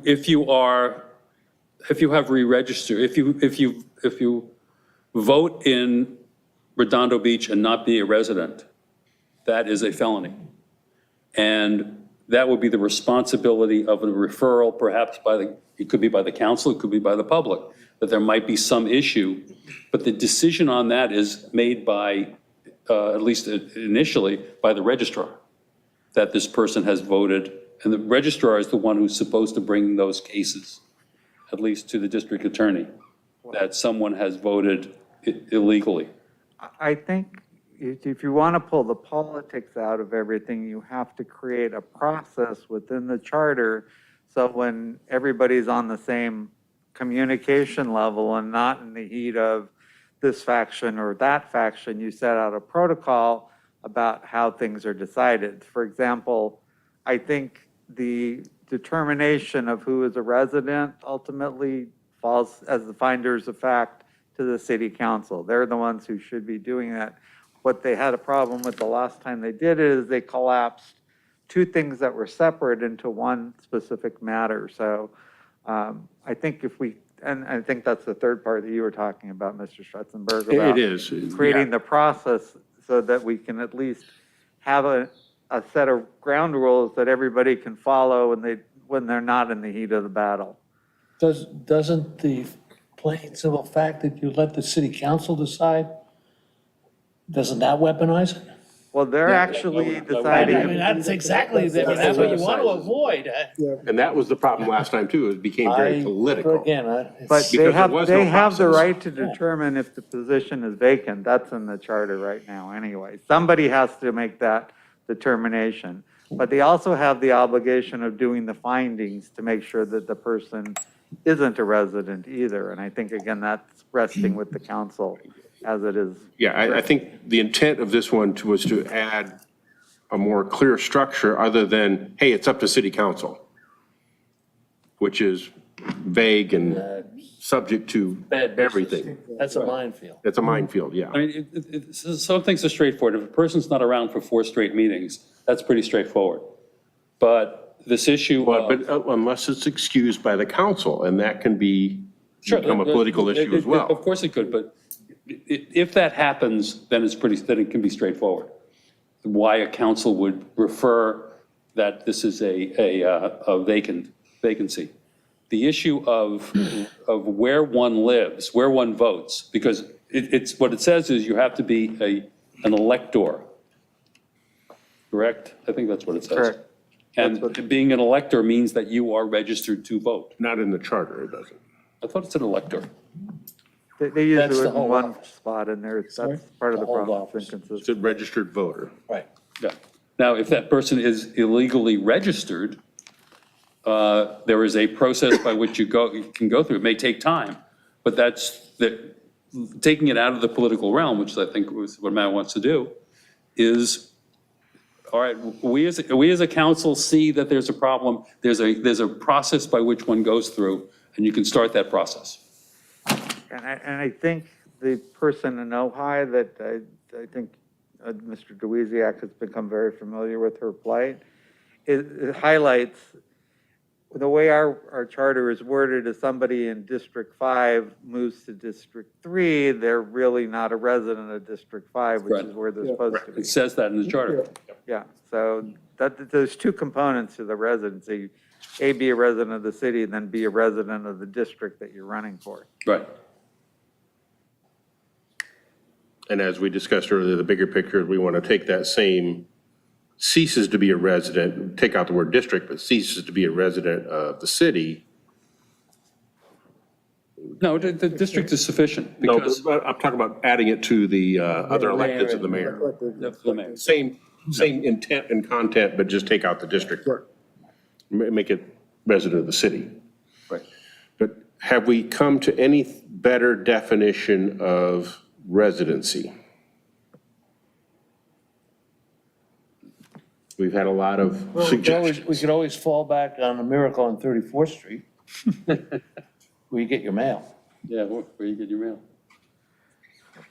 I think you just need to That is- pick one I'm sorry? and stick to it and say, okay, because as long as people have knowledge of what they're being expected of, I Exactly. think that is a good step forward. So if we just pick, where you're registered to vote and make that the definition, then at least going forward, people have some certainty on it. When the registrar checks, one of the main things they do is where do you get your mail? Right. So that is a part of asking the registrar to determine the legality of that residence. They So would would we- check that. Another one is where your identification is, your state identification, so. Would we change it to be ceases to be a registered voter? Registered voter or elector. Well, that doesn't change residency, though. To substitute registered voter for residency, or for resident. Where the glitches start to come apparent is, for example, say we have another big storm and it wreaks havoc on District 2, and somebody has to temporarily move out of their home because their property's been, red Actually, tagged. there's state law about that. Is about there that. for a charter city with regards to how it I think defines? it's, I think there is exigency situations that are in the elections code, if I'm not mistaken. Eleanor, do you have any idea? Yeah, I know that once when Stephen Deals, I think it was treasurer, had some kind of leak or something in his home and he had moved out. And I think, I don't know if it's charter or if we actually, but I think it had to go to council for approval. But I'd have to look at that. Well, that's the no, that's not, that's missing meetings. I- No, the council, I think this is kind of like our definition conversation. We're off the subject here. We're talking about qualifications for office and maintenance of that. And we're not talking about I'll just say, contingencies that go with that. Right. I mean, so let's assume for historical sakes, hysterical, not historical, that California falls into the sea and only a part of Redondo Beach is left clinging to the continental shelf. What happens then? I don't know that we can, solve every contingency. We don't need to.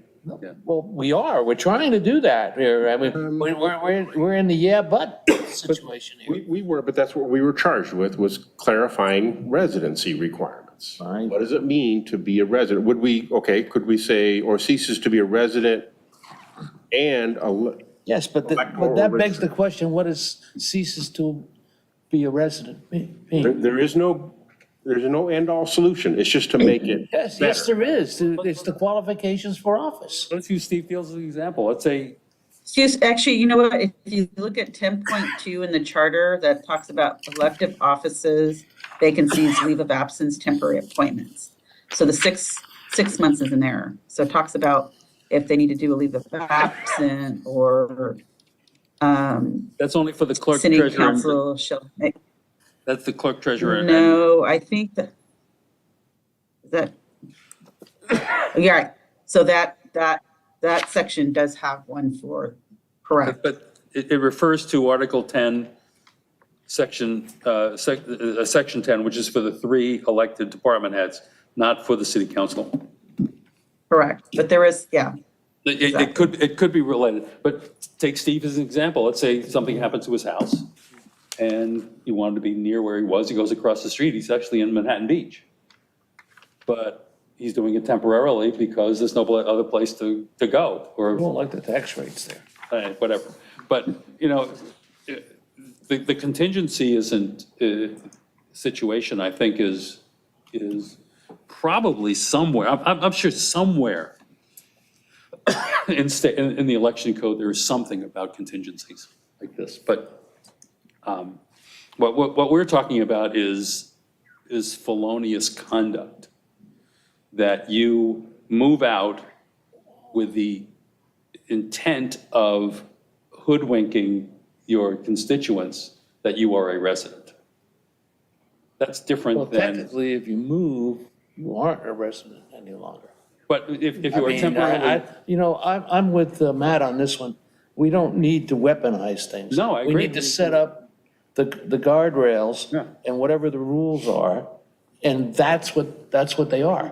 Now, if something happens, which does happen in life, things happen. Maybe the city council is the arbiter. I mean, that is but it's only an arbiter for a certain period of time. Yeah. Till the next election. That's why elections matter. So what are the guardrails? Well, the guardrails are the qualifications to hold office. If you don't hold the qualifications, then the city council, in my mind, Okay, so- in my mind, the city council then decides whether or not you're qualified to be elected. Maybe the Be a issue is legislator. that those requirements that they had for filing have to remain intact throughout the entire I term. agree. I agree with that. And things happen and people can't do that for some reason. Then they resign. But, yes, then they resign. That's exactly right. That's the alternative, right? And if there's a special election, if it's less than 2 years or more than 2 years, we face those ramifications, but those things are in place. Okay. But the question is, how do we clarify residency? Again, I'm with the Miracle on 31st Street. Where you get your mail. I can get mail anywhere. Then you okay, get mail anywhere. Well, the state of the state doesn't allow you to register at a post office box. Right, exactly. You can have your ballot sent there, though. You can send it sent there, but you can't register there. That's right, I agree. But you can't get a driver's license at a post office. Huh? You can't get your driver's license To the with post a office. post office address on it. No. Well, Or a private mailbox, mine for does, that but matter. the DMV has my address. You're right, you're absolutely correct. I don't see where you get your mail as a Well, I'm, helpful. Wouldn't be the elector, where you're elector? You register to vote, Would that be good enough? Is there a difference between elector and I, registered voter? I don't know. no. How does the city of Carmel do it? Carmel doesn't have street addresses. As what? Street address, they have street addresses, but the mail all comes, mail is not delivered to, Oh, the houses? it's delivered to Okay, post office. let's not go into that. So I don't, The reason I I don't- raise that is that somewhere, someone's done this, dealt with this. And I think as a general term, we should state that, A, those requirements for filing have to remain in force throughout the entire term. Right. agreed. And that's for all offices. And that should someone's registration address change. His objection is we haven't defined what residency Yeah, is. that goes to the second aspect, which is consistency between the offices. I agree with that one. We're all agreed with that. But how do we clarify residency requirements? That's the charge. What is residency? We've been offered as where you get your mail.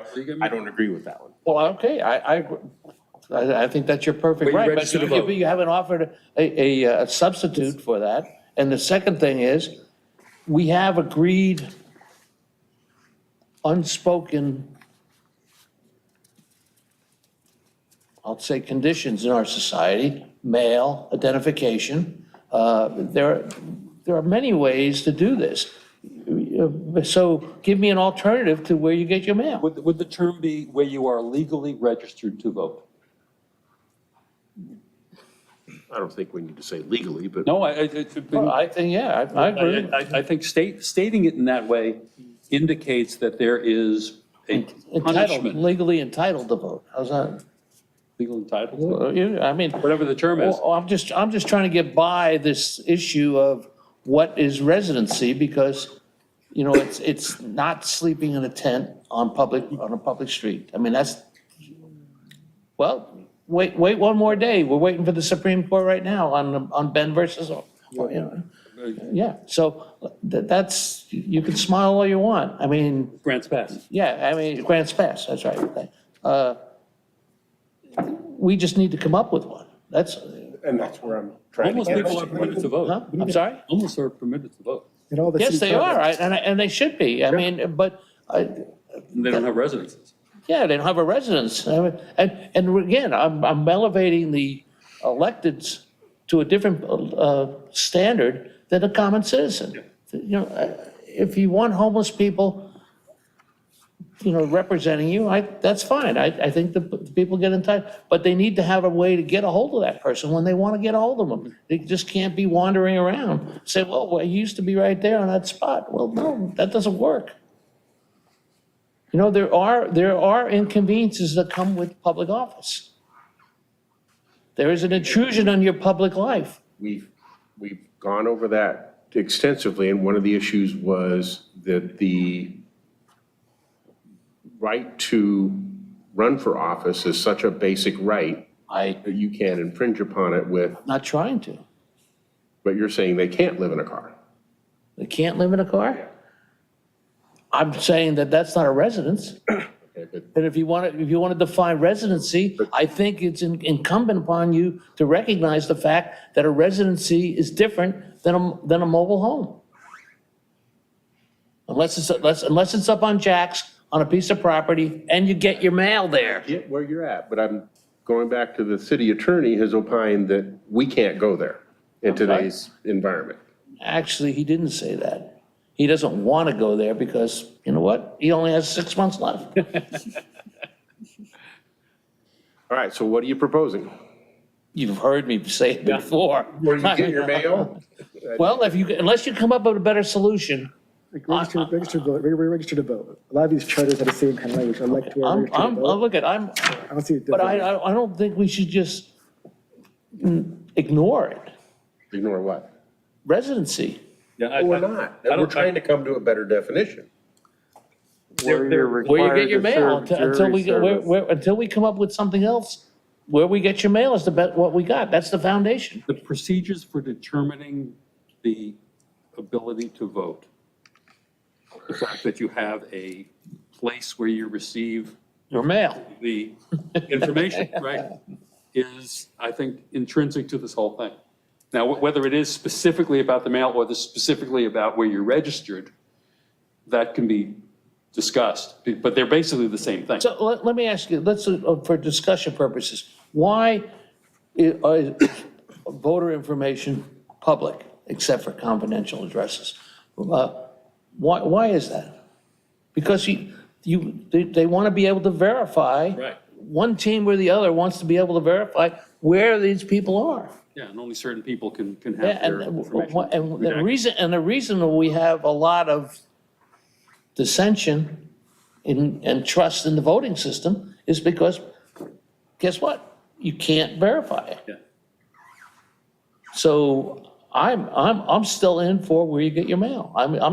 But that's a starting point. Hey, so does that include a post office box then? A PO Well, box? a PO box has to have an address attached to it. Okay. You can't just get a PO box. You have to have a physical address. So you have a mailbox, et cetera. I'm sorry? address. Oh, yeah, unless that's correct. Unless you go to a private. But not to register to vote. I don't know if you can register to vote. No, with you a can't. No, PO. you can't. You No, can't, you have to can't have do a that. physical address to be able to Right. register to Well, vote. that is a physical address. It's, Well, you can't put on, well, I don't think so. I well, I think you could. When you sign your ballot, you put your address, you can't put a PO box there. that's right, it's illegal. It says specifically on the But yeah, ballot but I to mean, not but put if the address. if If there's a, if this is a Pacific Coast Highway, yeah, So let me ask you this question then. What advantage, let's say you have two choices for residency. One is where you're registered to vote, the other is where you get your mail. What is the advantage of saying where you get your mail over where you're registered to vote? look at it. I'm going with verification. So if meaning to verify that a person says, I'm a resident and this is where I live, okay? Or whatever. And how we do that, if that's, I'll just say registered to vote or where you get your mail, all right? In other words, if you could be, I'm gonna concede the fact that you could go through a private mailbox company and have an address over in the shopping center next door here. And that would be you could say, well, but my response to that, doesn't get it cramped in that PO box.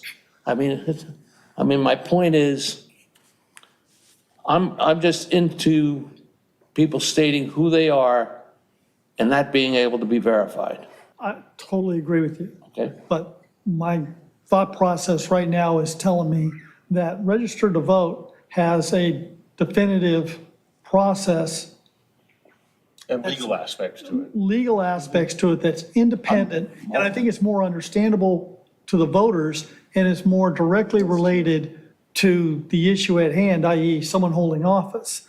And so I just and I don't think there's a functional difference between the two, because registered to vote requires a physical address, which is what Right. you're after in the Right. first place. I just think registered to vote gives you the added benefit of having a independent LA County registrar process to go through to be challenged whether or not that person meets the requirements or not.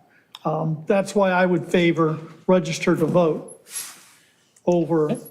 Like I said, it was a starting yeah, point. if I could add to that, it may very well be that the Postal Service may have limitations on their ability to communicate this information, but the registrar, this is a process the registrar goes through to confirm that one is a registered voter. So since that I have more process. confidence in Mr. Logan than I do. Since that process already exists, at least there's a means by which the city council can more immediately get the information that they need. How do they contact voters? The way that the registrar? Yeah. The registrar determines mostly by returned mail. Yeah. Okay, And that's the first trigger. I got it, That I got it. if mail is returned, I'm only telling you how I came up with it. the issue is how can the council verify? Is it easier or more likely to ask the registrar or to ask the US Postal Well, Service? you still with us, Eleanor? Yes, I'm still here. You still awake?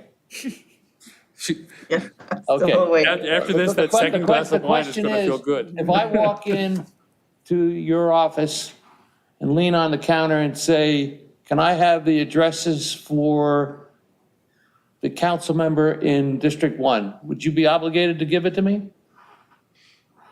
Yeah, I could give you that, No, in the sense of where they live. Yeah, because wasn't it's what you asked. public. I'm sorry? That wasn't what you asked. You had obligated. Yeah, but she's obligated. Because it's public record. And that's what we're after here. We're after, somebody not staking out a piece of property that isn't theirs and claiming that, I'm not gonna go into, squatters and all, because those are contingencies. Yeah. All I want is a verification of residency, that's it. Now, I would like also residency that was, I'll just say, established.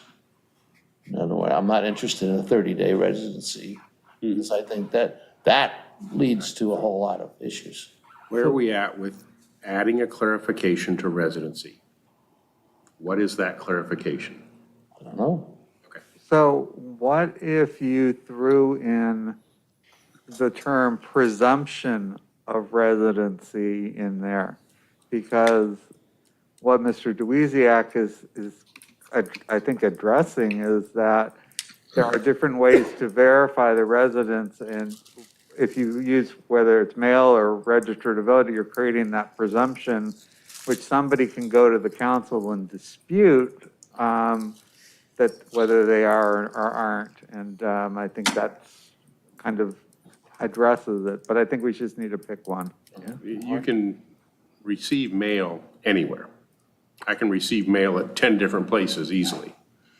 Well, you can, but again, you have to have a driver's license and everything else comes to a central point. How does it get there? It doesn't have to come to a central point. It could come to, I could get a driver's license in one place and something else somewhere else. Okay. Okay, so do we have any ideas on how to clarify residency?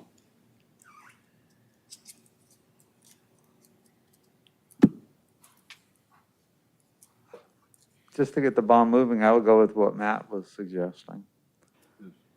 What's Where that? you registered to vote. Where you registered to vote. And we could add that, so we could say, or ceases to be a resident and registered voter. Or ceases to be a resident at his registration. Residency of resident, whatever that would be.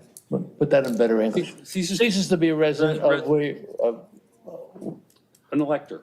of your elector. The elector in that, in the district or in the city, depending upon the office. I would suggest we stick to one term, either use registered voter or elector. Well, that's, And yeah. just- They both mean the same thing. Yeah, okay, as long as we Well, agree. I'm with him on that one term. Yep. One Because we say elector in one place and registered voter in another. Irrigation voters, it's in the Whatever it right is. now. So could we say, or ceases to be a resident and registered voter? Well, because you could be a registered voter in another place. Okay, so we take out the word resident then? No, let's say you move within your district. You are still a registered voter in that district if you change your registration. Right. So you're still a registered voter in that district. The issue was the person representing a district no longer a resident of the city? If that person had changed their registration, yes, that's on the face, a move. If that person didn't, and they actually did move, they violated the law. Wasn't there an issue that it got done automatically somehow? Well, the way that Yes, it that's works. what I'm remembering. Yeah, the way that it works is that if you put in for a change of mail, getting back to what you, that goes immediately through the system. It changes everything. If you put in a new address, if the US Postal Service sends that out to a variety of locations to state this person is no longer at this address and is at that address. Even though they're still claiming they're physically there. Well, it doesn't matter at that point. Doesn't matter. It doesn't matter if you fill out the It did. change of address form. Change of address form. That's, But it did matter. I'd say I don't know anything about, I mean, I know what we're talking about. Okay, then the other thing we talked about was using the term intent. Is it your intent to remain? Well, people in hell want ice water too, but you know, it doesn't work that way. Intent versus intent. Yeah, that's a, What you're saying there? What's your? Intent, I mean, intent is, you know, my intent, I didn't really mean to run you over, but you know, it wasn't my intent. I got that part. You still did it. I mean, that's, you know, again, It's hard But to that's verify the your but intent. for, so if we had an earthquake and that person had to move out, their intent is still to move back into it once it's fixed. That was the, Or a divorce, and that's what they want to, you know, they're still just- gonna. I'm all in favor, but at this point in time, you're not qualified. But these are the qualifications, unless there's a determination by some other authority. But I don't see where you let the individual make up how their life is going to interact with the rest of the public. The situation that we had here was that there was a very short period of time between the end of that term. Right. And there wouldn't be time in any of the structures that we're trying to put together to determine whether that was in fact the case. That it was no longer a resident because. But you see, I think that we should leave the history out of this. Yeah, I agree. And we should only deal with what do we want for the qualifications of office? I wouldn't say we leave it out because it's really the reason it got put on here. Of course it is, but Well, yes, but I realize that. I realize the reason. But the fact that there may not be enough time to actually determine it shouldn't get in our way No. to state what the rules should be. Right. Okay. And And I think. being a registered voter is the. What are the? And so I just- think to get to your question, I think it needs to be resident is defined as opposed to this resident and registered to vote. Just say this is what we mean by the word resident. I agree. So residency means resident and registered to vote. Resident means you're registered to vote Registered in to the vote. district. Legally registered to vote in that district. Okay, so if that's what it means, then do we simply substitute that?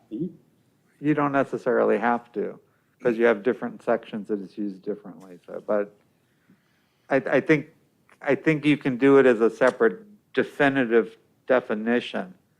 And then you can even get into the process questions, is about how to determine whether the position is vacant or not. Add another one like we did for the prior topic, added 19.13, maybe the resident shall be defined as Right, being registered to vote. But you can be registered to vote in ways that don't require, that an unhoused person can be registered to vote, is my understanding. If you're going to do a separate section, then you need to have to define registered to vote or residency as required by the office you're seeking, or whatever it be. In other words, each office, I mean, we have, what, 3 citywide, 4 citywide?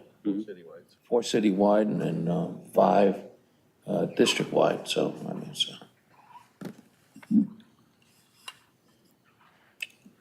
But- It means different things to different, So what's been proposed then is add a definition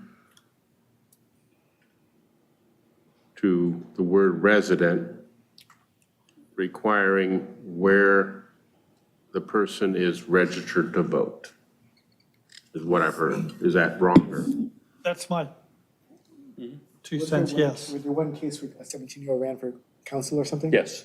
He turned 18 He turned 18. before the election. Okay, so he'd be It registered. was at the time of filing, he was still 17. But you can be a registered, so to the point, you can be a registered voter. You can actually register to vote 6 months before an election, Before turning 18. before turning 18, yes. Yeah. I didn't know that, so that's interesting. Actually, there was a whole thing that the Secretary of State did was to try to get people to do that, to register in their 17th year Okay. to be ready for 18. Okay, so we're talking, Actually, it's 16. So you can Oh. put your name in at 16, and then it'll trigger it once you turn 18. Just in That case they works. forget. so at 16, are you a registered, No. but you're not a registered voter? No, You not just until you have turn registered. 18. You're not a No. registered voter yet. They're a pre. Okay. You're pre-registered. Right, So I'm correct. just trying to keep us headed towards a solution here. We're proposing adding a new section of a definition for resident to clarify, and this is under the heading of clarifying residency requirements, but defining resident as being registered to vote In the city of Redondo in the Beach. city or district, and work out the language for that. Is that what we're landing on at this point? Yes. Okay. Works for me. Ron, okay? I'm okay as long as it's out there. I think that's what the council even agrees with at this point. All right. And then, And we're to have this for July 9 as well. yes. That's what I'm trying to get us to an actual solution, so.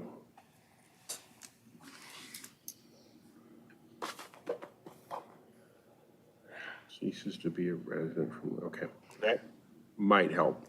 And then the final thing is, we've talked about the consistency already, where we'll add the trailer language, the last language of 6.5 to the other electeds.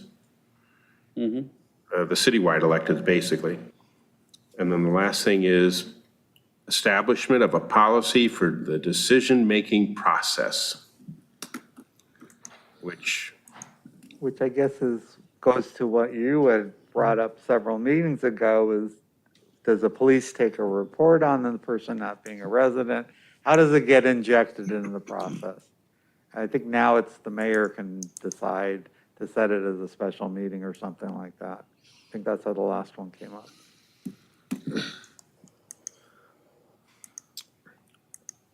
that could be part of it. I'm reading it as the decision-making process in how do they make a determination? What steps do they take to make a determination? Council. Yeah, council, that says such and such, you are being declared to no longer be a resident. Therefore, you cannot be a council member or mayor or, It would seem like it would come straight from the Registrar registrar of of voters. LA County, registrar of voters of LA County. Make a referral to the. That's why it's important to have the rules. Yeah. You But know, I think where I was looking at it is, you have a city clerk who could do the initial investigation and make a recommendation to the council, unless it's the city clerk that has the issue of the residency, then you'd have an alternative, the deputy city clerk that could investigate it. But some point of contact that starts the process and does the verification, so you don't have this crazy kind of meeting at the council where they try to do all sorts of political stuff. This way you have kind of an independent analysis of it. but I believe. one thing I've learned in the 2 years that I've been sitting here is that Mr. Webb has told us charter violations are from the police department. So, I'm going with that. Yeah. You go over and push the little button, guy comes out, give him a report, and then That's one of the. Mr. Webb gets the case. He's actually said three different things. One was Well- that, one was that it's up to the person to determine, such as the city treasurer said that it was up to the city treasurer to determine whether or not they were violating the charter. And the third one was that he was the only one that could do that. Mr. Webb, Yes. I agree with that. He did say that. But he doesn't act until he gets a referral from the police department. He said that too. In a So I separate, learned how to make a charter violation in the future. And shame on me if I don't do it. That's right. So it's a referral to the police department to Exactly. ask. the So we have a city process, attorney and the and district- that's from the present city attorney. Right. Now, that may change of the next city and that's one attorney. of the things that's come out of this, like you said, that we've learned that we didn't know, nobody would have known that. We know now. It simply says the city attorney shall prosecute. We know now. We do. Yes, we do. Nobody else does. I'm singing, I'm singing loudly. Anybody listen? Anybody Okay, will so say, as far as establishment of a policy for the decision-making process, we're leaving that to simply be the reliance upon whether or not the person is a registered voter. Right. As a qualification voter, And I think, amongst other. so what happened in a prior situation was that that person ceased to be a registered voter. No, they moved, right? But the voter If he registration, re-registered someplace else, he no Yeah, longer yeah, became. right, yeah. it was my understanding that's what happened though. If that's the case, then he was not a registered voter. I think what happened is he got involuntarily. In the city of moved Redondo to a Beach. different Wait, location. one person at a time, please. Mr. Morocco? I think what happened is he got involuntarily moved to another location, which caused the voter registration to change. And once he found out, he changed it back to where it was before, Right, but he ceased to be a registered voter. but not by his choice. How does that happen? That's a caveat that Your becomes He difficult. changed his mail. There you go. Actually, I Back to think it the was his mail wife thing. who changed Do we her need a mail. 30-day timeline Right. with They that? changed the whole family. Do we need a timeline for like, do we need like a 30-day, like, break if they move, if they just have make an error? I think it was the wife who moved, and therefore the whole family's mail got moved. So And it wasn't something that he saw right I away. understand what you're saying, it wasn't intentional. I get Correct. that, but if we write it, what we were talking about in the charter, ceases to be a resident, period. I mean, Any day. and if it happened for some reason unknown or for some reason unintentional, per the charter, it still happened. Yes, but you want to avoid fraudulent situations It- too. It can But- be, it can be remedied, but the issue is, as soon as the mail got changed, that process happened, that the registrar got notified, and that changed the registration. By the post office. The post office notified the registrar. But it did, and that's what we're saying, if we're saying I here got it. Oh, that I got it. ceases to be a registered voter, I'm back to the mail company. That's right. But again, if you give them advance notice that this is going to happen, then at least you can prepare and make sure and constantly double check and make sure that you still are registered. Let's read the charter. Does it, trying to close the loop on this, once the determination is made, should there be a requirement that a council action take place to remove it, or is it automatic?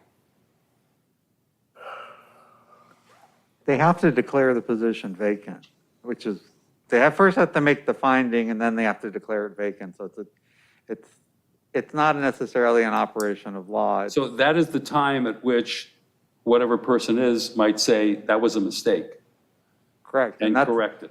And that's why I thought it would be better to go through our election official in our city to do the investigation and get everything presented to the council clearly at that point, so they can make their findings. I say, I'm going to go back into the language real quick, because what I proposed before is say, or ceases to be a resident or registered voter? No, the registered voter.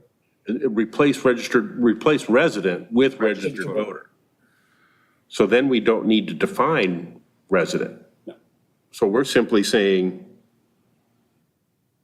replace. A registered voter in the Replace the word resident with subdivision, registered voter. the political subdivision that you're elected to, yeah. Okay. Yeah, I don't think you can just say, ceases to be a, Registered voter in the place, Right, yeah, under the right, yeah. requirements of that office. right. Correct, but Well, I mean, I think that language is necessary because, we're taking out the word resident.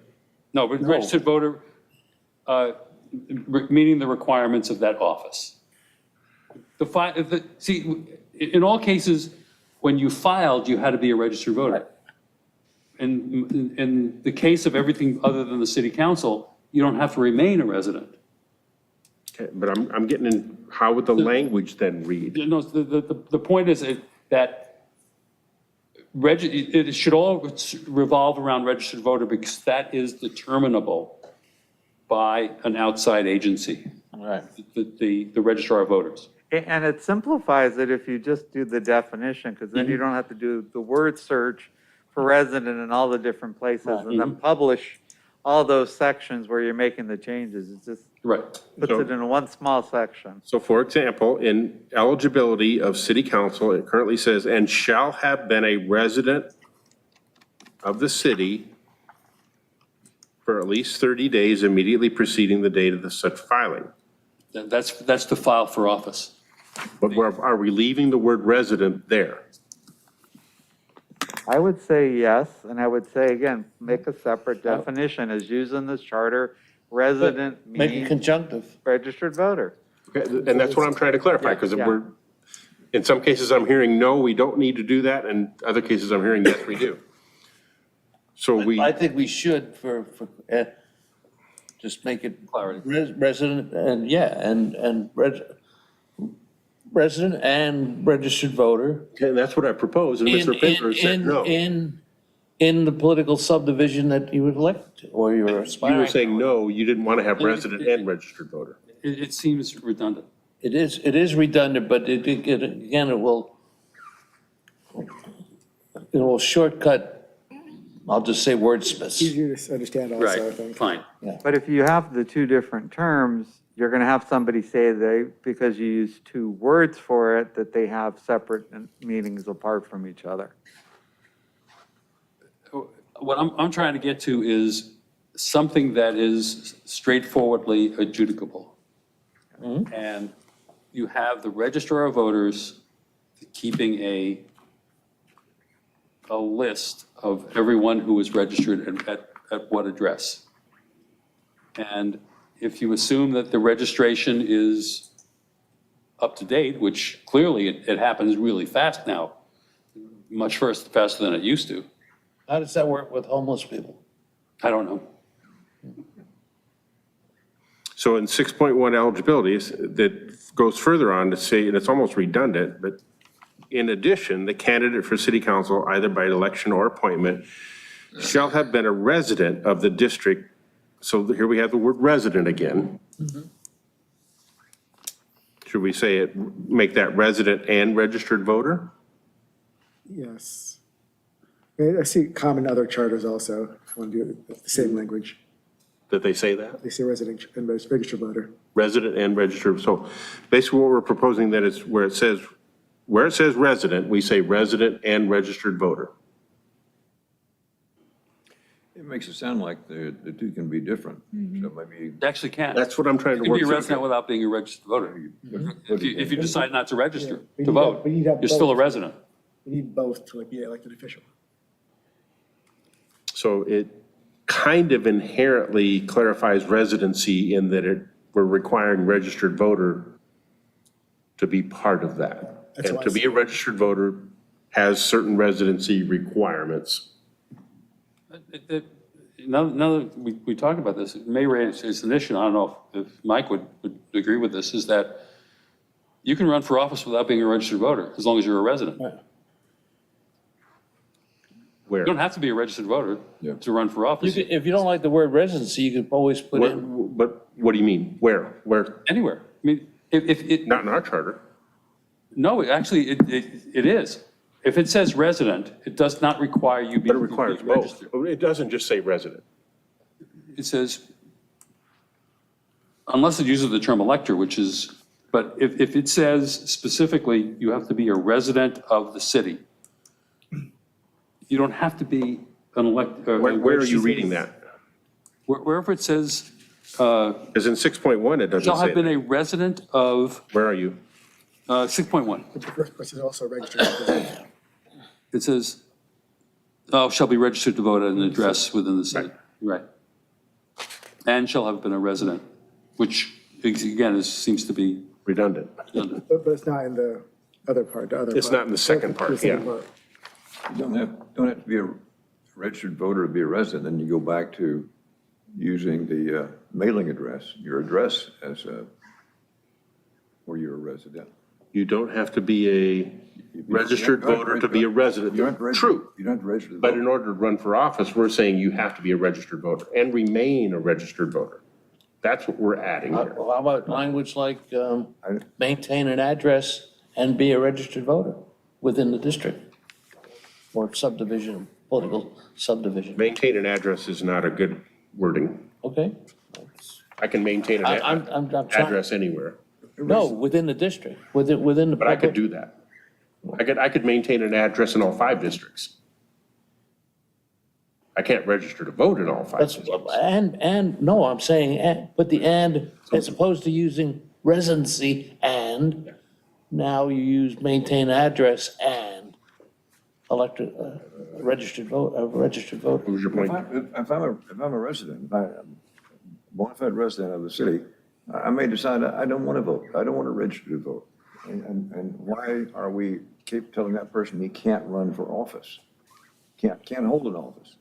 I've decided I don't want to vote. I'm not going to be a registered voter. I am a resident. I live here, but I don't want to vote. I want other people to vote for me, but I'm not going to vote. So why are we requiring that he or she be registered? I don't have an answer for that. I'm just saying that per the charter, it is a I requirement. understand. Yeah, but I understand your question. I don't have an answer for that. Well, I think it gets to the verification, Get the verification. yeah. I don't know that you have to be, But that is there a person state says, law I'm that says you have to be a not gonna registered vote. voter to run for office? I don't know. I'm not sure. I don't know. I like the question. But, So, yeah, I understand your question. for, Okay, Eleanor? yeah, so for Charter 6.1 eligibility, to file as a candidate, you have to be a registered voter Registered voter, You yes. understand? to hold office. I know it says that, but why? The question is why? Jerry's taking us back to 1949. And I get the question. It's a good question. It's a good question. I don't have an answer. Why can't a resident, someone who is a resident but not registered to vote, not be able to run for office? I'm just going based on the charter. No, I understand it, but it's a very interesting question. That's, okay, that's It is because outside it of is, but the why? It's because it is. agenda item. I'm gonna just cut that one off. We can't discuss that. It's not in the agenda item. I know, well, Sounds good to me, though. Let's discuss it. You can put it on the agenda for next time. So in addition. I have a feeling we're not having it next time, once July 9 happens. We're denying people their freedom. I got it, yeah. Freedom of choice. But it sounds like we can do it. We have it. There's a lot of Have been doing A it. lot of It may cities- not a be lot of proper cities to do do that. it. It may not be legal to do it. No. Well, I don't know about that. What does the state say about it? That's what I'm asking. If there was a state law on that, we don't know. Registered voter. So far, I'd have to read through them all, but it sounds like if we, where it says resident, if we say resident and registered voter, or do we just simply replace it with registered voter? Mark, you said you were seeing it in. A few other charters had resident and registered voter or elected. Right. Even though it may seem redundant, they are. They're Slightly actually, different. in our discussion, it's not really redundant. It's defining that a person has made the commitment to register to vote. And if we do that, we do not have to add a separate section No. that defines, we're simply, we're doubling down wherever it says resident to add something to it, which helps. So that is it doesn't necessarily give them a policy for decision-making process, but it gives them another tool. That determination of voter registration is part of the decision-making process. I think if we inform them about the process of what happens if you violate the charter, I think that states exactly the process. Notify the police notifies the district attorney and the city City attorney. attorney. Only if it's And- only if it's a felony. Well, yeah. No, misdemeanor. No, but Webb's was opined that they were misdemeanors, and that's how you do that. So it goes to But the he would city kick attorney. it, he would kick it up to the DA's office if he determined it was a felony. Yeah. And so I learned something. I mean, Yeah. But by definition, any violation of the charter is a misdemeanor. basically, yes. No, that's it. That's the lowest level. No, that's it. No, well, in this case, it's different because Oh, yeah. if the intent is to vote in the wrong address, that is a felony. But that's not per the charter. No. That's, yeah. But the process, you asked for the process. The process is to do what Mike told us, call the police, All the police. That's it. and then they take it from there. They'll be that can happy with take- us. Quite a bit of time. 'cause It could. It has to go to the detective bureau and they It can could. sit. and- So to answer your question with regards to whether the state of California requires you to be a registered voter, it's a mixed bag. I'm looking at the state primary requirements for 2022. And for governor and lieutenant governor, it says resident of California, comma, registered voter. And then it says, and otherwise qualified to vote for that office. But when you get down to state senator, it leaves out registered voter. It just says, where am I at? Otherwise qualified to vote for the office if the person was a resident of and registered to vote in the election district from which the office is elected. It's kind of strange language, but some places it says you have to be a registered That's no voter. better than our charter. No, it's not. So some offices, it specifically says you have to be a registered voter, and other offices, it simply says you have to be qualified to register to vote, not that you actually have to be registered to vote.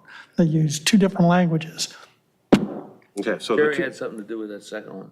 the two things we have so far are to, wherever it says resident, to add, make it resident and registered voter, and to take the last part of 6.5 about remaining a resident, and it'll say resident and registered voter, and apply that to the citywide positions. That, right? Consensus on that? Anything more that we would add for a policy for the decision-making process? That is probably the toughest one. And it can't be an end-all that'll fit every possible case, but is there any other suggestions on? Well, if it's a charter violation. Charter call the police. violation, if it's a charter violation, it becomes a judicial, I'll say judgment, And that can be done by anyone? I think it's gotta be done by the city council and the mayor. No, any resident has purview for filing a charter violation. Oh, for filing, yeah. Go- Making the go- police- go making push- the police Push, report. push the Push the button. button. Anybody Push the can push button, man, push the button. The little blue one. Yeah. They'll come out. Okay, so, but we're not looking to write that in. No, I don't think so. That may change in 6 months. I don't have anything else I to, don't think there's anything else to this. especially that would go in the charter, that would be workable as establishment of a policy for decision-making process. I think that's a big can of worms. Yeah, because, it's basically decision by committee. I don't think there is a judicial, unless the person who loses his office goes to court, that's, but we're talking about internal decision-making, so. Yeah, I don't think there is anything else. And that clearly will be the weaponization. But that can't be helped.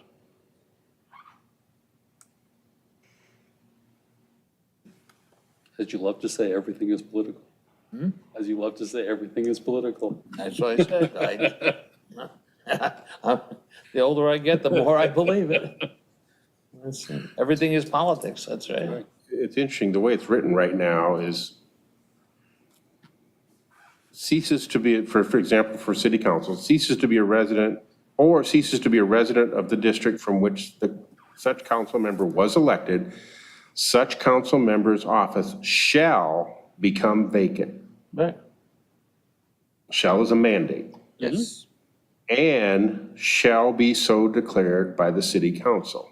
Yes, they have to do that legally. So, so we're back to what's the definition?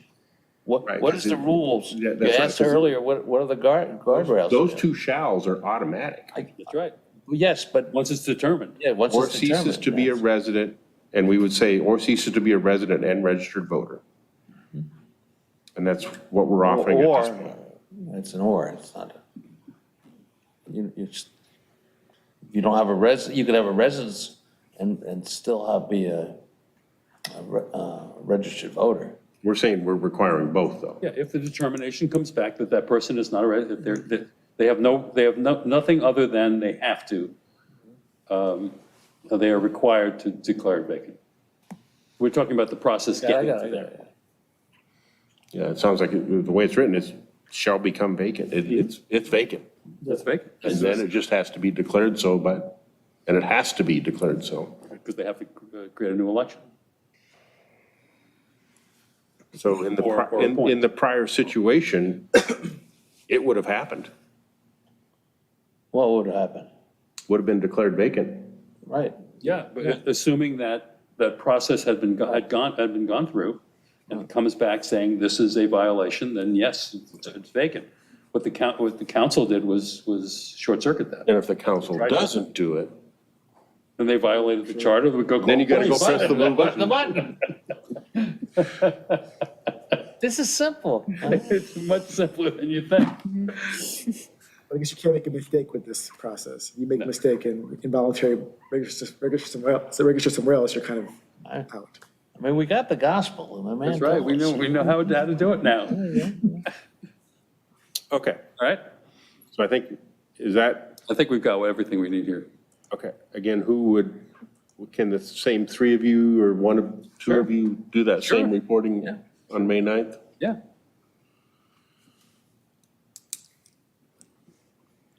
Okay, I'm going to make a motion to try and bring it all together regarding I.2.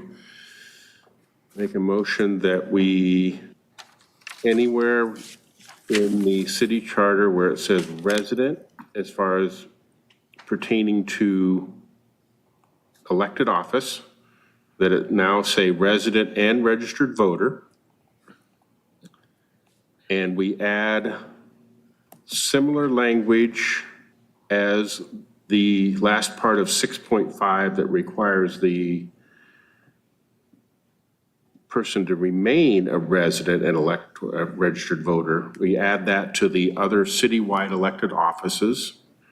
And as to the establishment of a policy for the decision-making process, that it would be inherent to those two parts, whatever steps would be required of, especially the registered voter aspect, would be the triggers for the decision-making process.